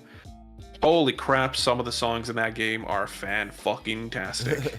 Honestly, just feed that guy more progressive rock, and I'm sure he'll catch up to Uematsu's speed, no problem. Like, that's the thing that I've always admired about like the Final Fantasy, like the early Final Fantasy soundtracks, is how much they are influenced by like 70s prog rock and very sort of, well, just rock music in general, like a very conscious fusion of like classical rock music, a bunch of other different like influences in that sort of post-war Japan period there. hmm And yeah, in terms of like other OSTs, like Cult of the Lamb's OST needs a lot more respect because it's Mm. definitely the style that it has in that sort of like I want to say I don't want to say bubbly, but like that sort of like style that it has very much paved the way for a lot of different OSTs to be born in Oh, a similar okay. way. Um, I've never played Baldur's Cult of Gate's the Lamb, OST. but I'm sure I'd love it. It's a roguelike, right? Yeah. And Hmm. the OST is very unique, but right now you'll feel like a lot of games have copied that style, of Yeah. course, but Risk of Rain is up there as well. Risk of Rain's OST by Christodoulou is so fucking good. The Mm-hmm. Mass Effect series is up there. Tekken, Tekken especially. Holy crap! Yoko Shimomura especially with like Oh, Kingdom yeah. Hearts and there's like it's very very mean to ask me, hey, which one is your favorite one, because it's like oh It's god. like choosing a favorite child, I'm sure. Like it might as well be because there's so many different things. Some of the early work for the guy who made the Halo OST. Oh yeah, As much as Marty he's a prick O'Donnell or now, whatever. Yeah. yeah. Nah, But Halo like, work is definitely cool. Fucking.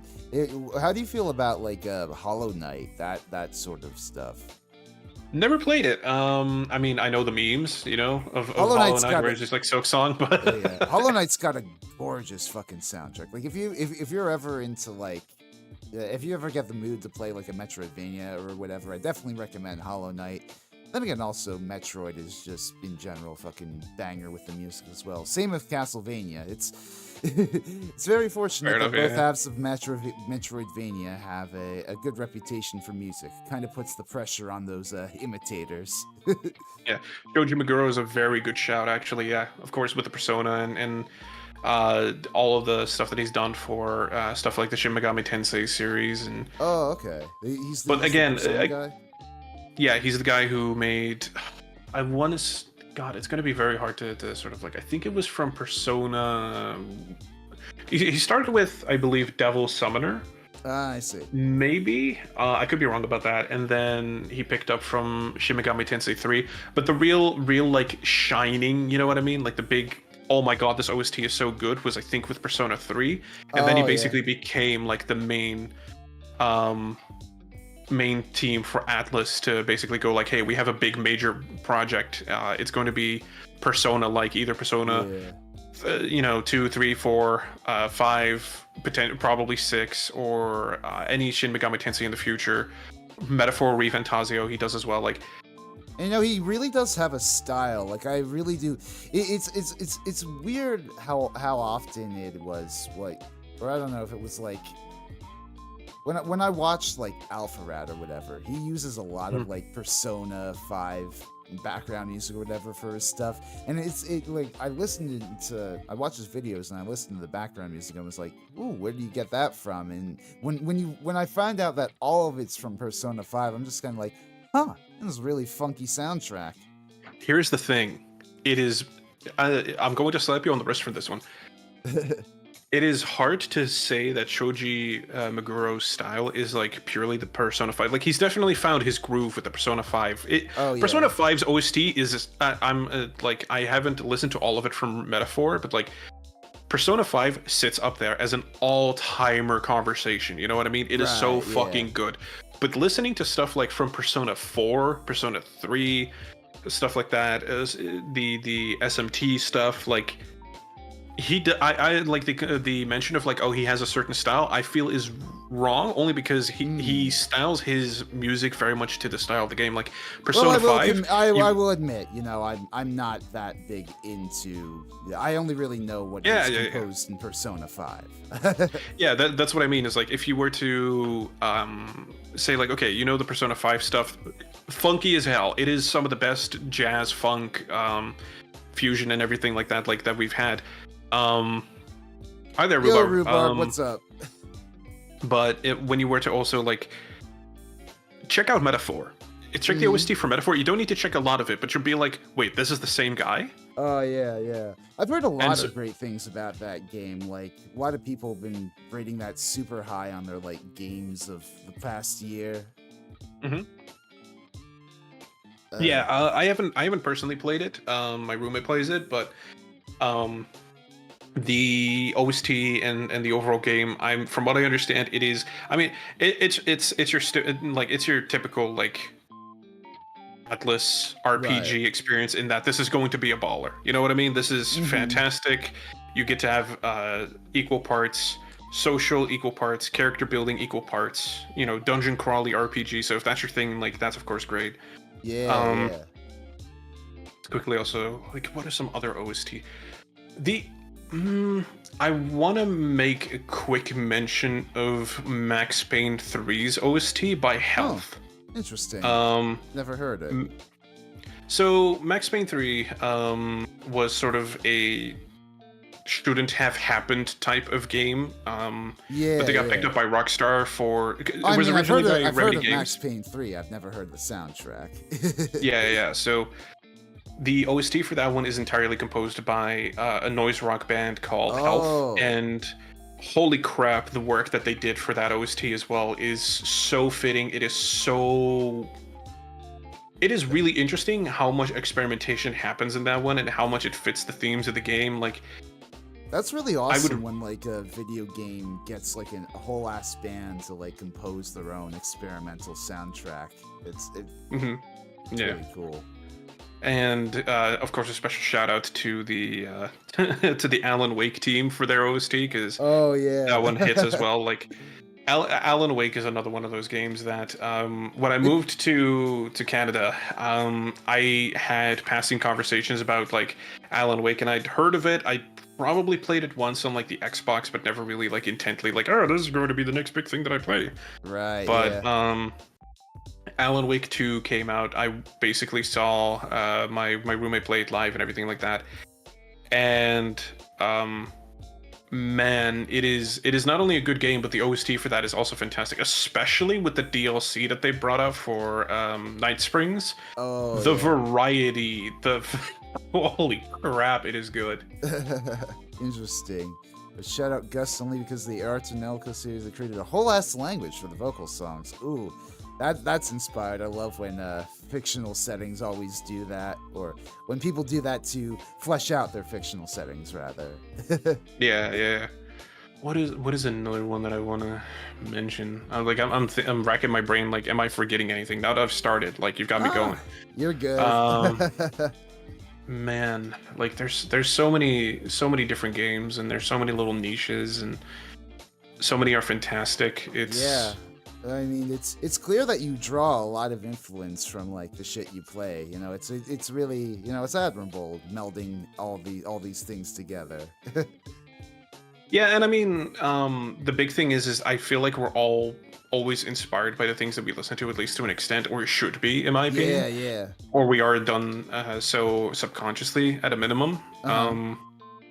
And I mean,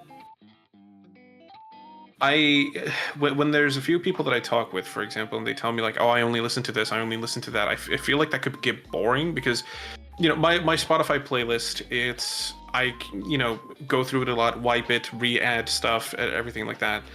It's hundreds of thousands, like not thousands, but not hundreds of thousands, like thousands of songs long at this point. Yeah. And if you listen to that on shuffle, it is whiplash of the highest degree. There will be metalcore in there. There will be that boomer rock, and then there's Run the Jewels, and then there's Bury Tomorrow. Then there's a couple of Friends songs. Like, You know, Emeralus is Yes. up there, Mplex is up there, fantastic producers. Then it goes like, hey, there's Baby No Money, right? Like that's something that's popped up in there. Mirror Theory, Yeah, Rebel yeah. Scum. Then there'll be video game soundtracks for some reason. It is, and I mean, I feel like that's the most interesting. Oh, I want to mention the fucking soundtrack for a game which the story is absolute dog shit garbage. Don't just skip all of it, but the actual game is fantastic. It's Neon White. Oh yeah. Neon White, what a game, what an experience. Mm. That one has a OST produced by Machine Girl. That is a duo Mm. that does a lot of like breakcore and stuff, and I didn't know I loved breakcore as much as I did They just went until I completely listened to ham, them. huh? Oh, it goes insane. It is legitimately some of the most insane stuff, and Oh, I'm sure. oftentimes you'll just like the game of Neon White is very much like I'm going to speed run. Like it's a game to Right, speed yeah. run for the sake of speed running, but the OST lends itself to that experience so strongly. Right. Oh man, it's crazy. Mm. So, we only got a few more questions here, but Sure. kind of relating to your, experience in the VTubing community. What do you ultimately hope to achieve as a musician in this space? Do you hope to continue doing more commissioned work, or do you eventually want to find yourself doing something a bit, more ambitious? Oh, man, that is a complicated one. I feel like I'm quite comfortable where I'm at. I want to be able to have it so that I would be okay. You know that idea of like you see a big VTuber or something. You know what I mean? Yeah. Like fucking let's take Iron Mouse. Iron Mouse recently got a new model, and you see the art, and you're like, oh, it's probably made by this artist. And you look at the description and go like, ah, yeah, it's made by XYZ artist, right? Oh, yeah. Like you can make that assumption that it's pretty much like, oh, hey, here's the guy, that people always go to, or at least like one of the more common names in that sphere. Right. That is what ultimately would be my goal, is like not to be the guy for everybody in terms of that, but it's like Corpo would reach out to me, independent VTubers would reach out to me, like I would be one of the more common features and stuff like that. I don't need to be like, ultimately my goal is not to be famous. I don't give a shit about fame. I just like working with people, and I like the experience of Just to be a reliable guy. yeah, and I will be honest, so I'm not going to name the YouTuber by name, Right. but I offered or sent out an offer like, hey, let's collaborate on this idea that I had. Super fucking excited for it, and I was told I wasn't popular enough to work with them. That is unfortunate. It sucks when people you use metrics like that. Yeah, and it's one of those things where it's like, okay, that stings. I want to make it so that that's not a thing anymore. You know what I mean? That numbers don't matter anymore, and I never thought that numbers mattered in the first place. But it's one of those things where I could be like, hey, let's work together, and it wouldn't be outlandish for me to reach out to like somebody and be like, let's work together. I mean, honestly, don't need to be famous, but Yeah, my whole philosophy on that is just keep doing your own thing, keep perfecting your craft, and eventually I feel like somebody's gonna notice and want to work with you regardless of numbers. Yeah, I mean, that's of course hopefully the case, but there's no guarantee of that ever happening. I mean, the music sphere is very fickle. It is. So I've taken when I moved to Canada, I had to take a year to both get all of my setup in order, both get comfortable again to produce, because after a year of like basically not producing, you're going to be looking at this, you're opening your DAW and you're like, oh, but that's basically, I took a year off, and I felt that because people were like, oh, you're producing still, and it's like, yeah, I didn't quit. Yeah, I'm still here. Do you have any dream goals or collabs? Not dream collabs. I would say my ultimate goal is to be able to earn a living wage off of out of doing this. Makes and sense. I mean, that means something else for different people, of course. I'm not going to say like, okay, well, what's a living wage? I just want to be able to, Yeah, no, just live comfortably off of making music. That's the dream. yeah. And I've realized that through commercial music, it is too much up to like random luck and stuff like that. Mhm. Whereas with commission work and stuff like that, I find it's a bit more substantial. You know what I mean? Like when I complete a Absolutely. song, I've completed a product that somebody is able to have on stream, shout me out, and go like, "Hey, this is hey streamer, Yeah, who made yeah. this song for you? Oh well, here's the funny part. That is Grim Fables, or that is whatever my future name is going to be if I ever decide to change it." And they'll be able to feature it and be able to showcase it, and I'll be able to go like, "Yes, that's me. Would you like something too?" One of the Yeah, things, like yeah. for example, more recently that has picked up is I've been offering a mixing service for a lot of like people who stream and stuff like that, Oh yeah, I and noticed. Yeah, yeah. one of those things that has been incredibly good for me in that regard is that it's a direct interaction. I get to basically, the way that I do it is I have to do it over Discord. I use a program. I basically plug in, do all the mixing, do it live. It's a very interactive experience. It takes about an hour and a half. Yeah. It's pretty good. People get to pay what they want. It's a tip-based service. Pay what you want. And one of the big things that I've sort of like taken away from it is that a really big fucking help for me is the fact that it is such a direct experience, because Yeah. it's no longer a case of like something that I'm using occasionally is featured. No, it is everything that you're hearing all the fucking time in terms of this is my audio, this is my this is my that, right? Is handled by Yeah. this person, shout out to. And it's like, yes. You know what I mean? Yeah, it So must be nice to be able to, be a reliable guy like that in the space, like somebody who helps others with their audio. it's been a big help. I mean, there are definitely a couple of people who have already considered me their audio guy basically for the rest of time, which is it's flattering. Shout out to Laylee, appreciate it. And other people, shout out to Toasty, thank you.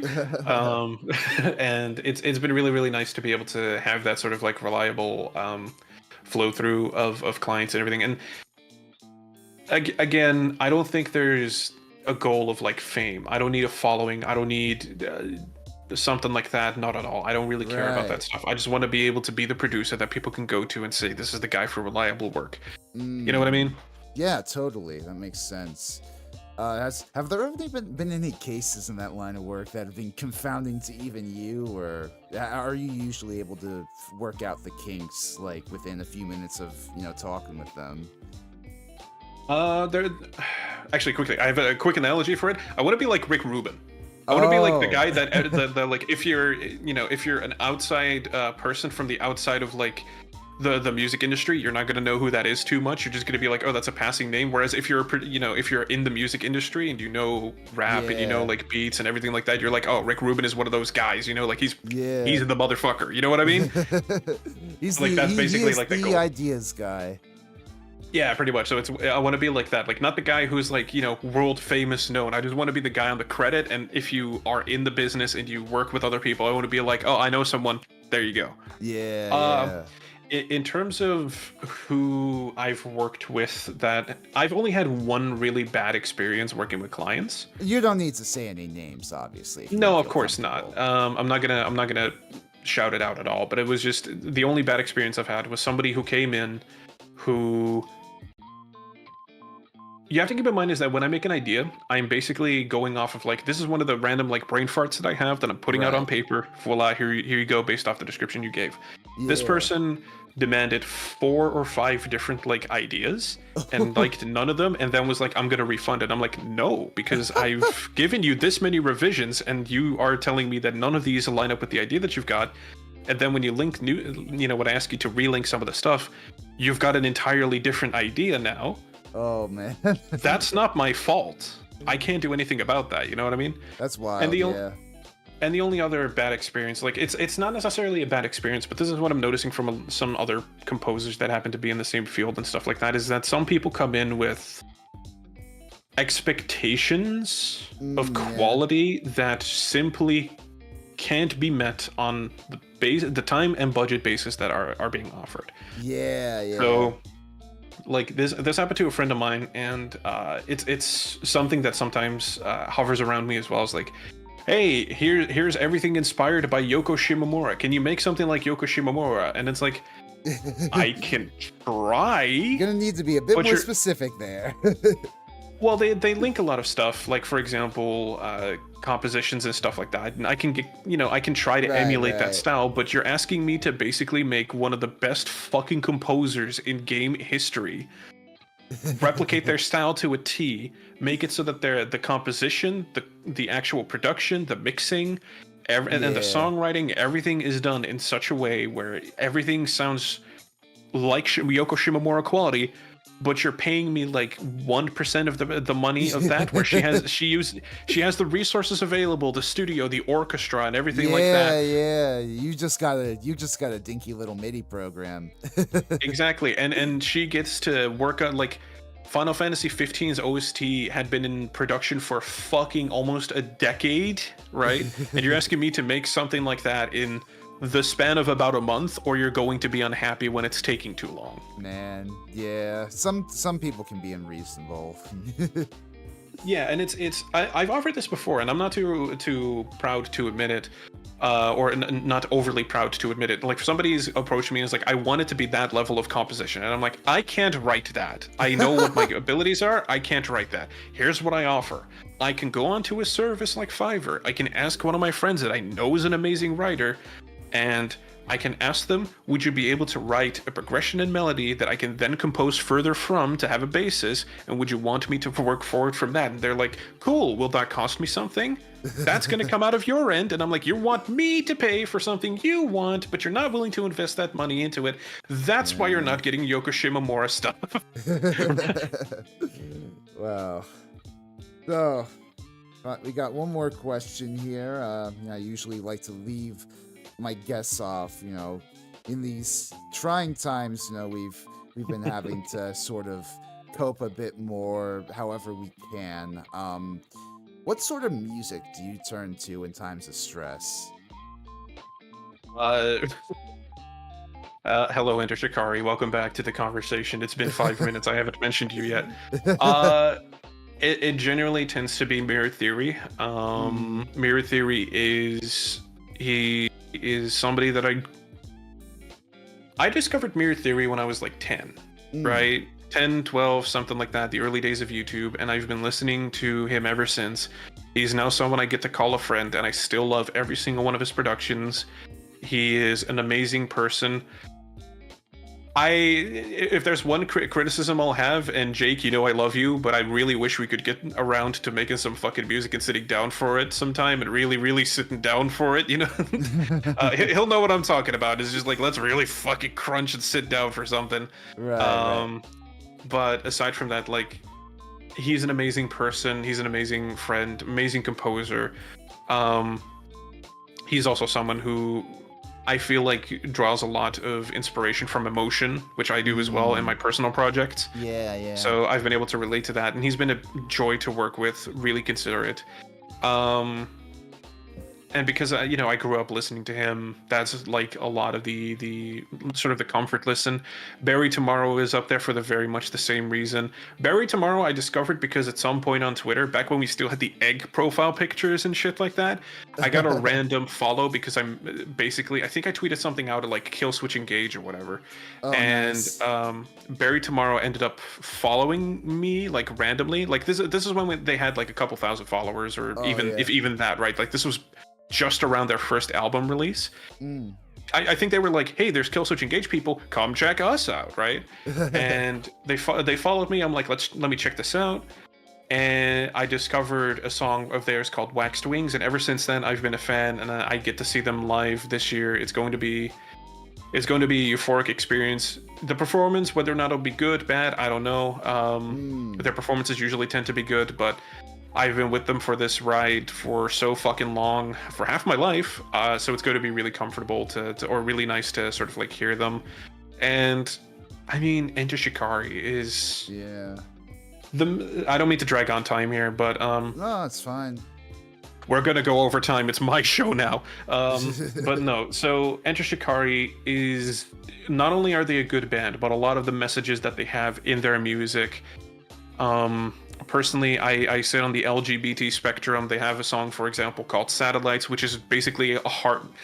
It's the proper way of extending your heart out to people. Where it's a song of support. It is, for example, I'm someone who's always upset with whatever political system is in place, not just currently what's going on, but even like something like even before this. It doesn't matter which left, right, center direction it is. I'm always upset at something because I'm like, this isn't the utopia it is yet. Yeah. And it feels like a lot of it is built on mistakes of the past, and we're paying for the sins for the sins of the father. Honestly, it's healthy to be critical like that. Yeah, like, you know, you can't blindly always sort of like worship every single ideology without criticism. Yeah. And I feel like Shikari very much takes a look at that as well. Like, for example, what is the song called? I think it's System Meltdown, which is a 2-part song. Like, it's a, you know, intro song to Meltdown, and a lot of their songs tend to have a commentary of like, this is the world that we deal with right now. Yeah. Can we not make it better? Like, they have songs like Arguing with the Thermometers. What is the thermometers about? It's about climate change. People are arguing with literal thermometers. Yeah. We're seeing global rising temperatures go up. You can't fucking argue with the facts where a 1-to-1 position over the last 20 years has gone more warm. I believe climate change personally is a bit of a pendulum. It's always going to be a little bit warmer, then go back to be a little bit colder. This has historically always been the case, but it is hard to deny the fact, like, even with that mentality of like climate change is real, but it's not as like you made it exactly. Like, the pendulum is still swinging much harder now than it did fucking 20 years ago or 30 years ago or 100 years ago. And you can see that pendulumish effect on the charts historically. It's just right now we have such a rise into the extremes. Then there's stuff about like maybe the systems from the ground up and stuff like that are just they just don't work. Are they efficient? Are they effective? Can we improve upon them, or can we get a shot at improving upon them and stuff like that? They have a lot of themes that either are very, very strong, or they're just okay-ish in commentary, but they're a comfort listen. And again, it's always good. Amazing. It's always good to have a band that, you know, really does speak to the frustrations you have with the world. I definitely Lord knows I have quite a few bands like that in my life. Yeah, and I mean, it's we should all take better care of ourselves as it is. I know I'm not very good at it. I know I'm not the best at treating others always with the respect that they deserve. No, it's good to be kind. It's good to get back in the habit of practicing kindness. Yeah, I'll quickly finish my thought, because leaving it off on the thought of like, I'm kind of a terrible person to other people. No, more my point with it is, I believe everybody could be kinder to each other. We should all be kinder to each other, because we can't all relate to situations people are going through and stuff like that. Everybody experiences things differently, and we should try to be more empathetic as it is to people. Like, again, Empathy I dated is no and have sin. It is a virtue. Exactly. And I personally dated, and I have a lot of trans friends. I will never know what, for example, it is currently like to look at the news and see more of, their rights being taken away day by day, literal day by day, hour to hour, see their rights disappear in front of their eyes, and just, there's your safety net. I'll never understand it, because I can try to, empathy will only get you so far. Living the experience is a different thing entirely. Yeah. But we can try to at least offer a supportive hand in the times that they are, that they need it. Absolutely. Well, Grim, it's on that note. It's been a great conversation, Grim. I really I've admired getting to speak with you on all your productions and stuff. Where can people best find you? Do you want? They can't. Goodbye. Or your VGen? I would say my Blue Sky is probably the best thing. Okay. From there on, from then on, I would say There's a couple of links in my bio. It'll take you to VGen if you want to know anything about my services. My DMs are open if you do have something. I'm also looking for a D&D group. And I also very, very, very, very, very occasionally stream on Twitch. I want to start doing that more, but I'm very bad at committing to a schedule. Yeah, no, that's relatable. And also my sleep schedule is absolute shit, so... Yeah. Well, thank you so much for coming on. I was glad to have you. And thank you, everybody in chat who stopped by today. I am going to... I'm gonna drop you guys off, I think, with my friend Kendra. She's streaming Resident Evil 7 right now. I'm gonna raid into her, and if you all want to join me over there, I'm going to be saying cat raid or what have you. But you know, if not, thank you so much for coming. I hope you all have a fantastic night. I'll probably have more to say soon. Definitely, you know, about the Glam Metal Part 2 script. Like I said at the beginning of the stream, that's almost done, and you guys are definitely owed some sort of update on that.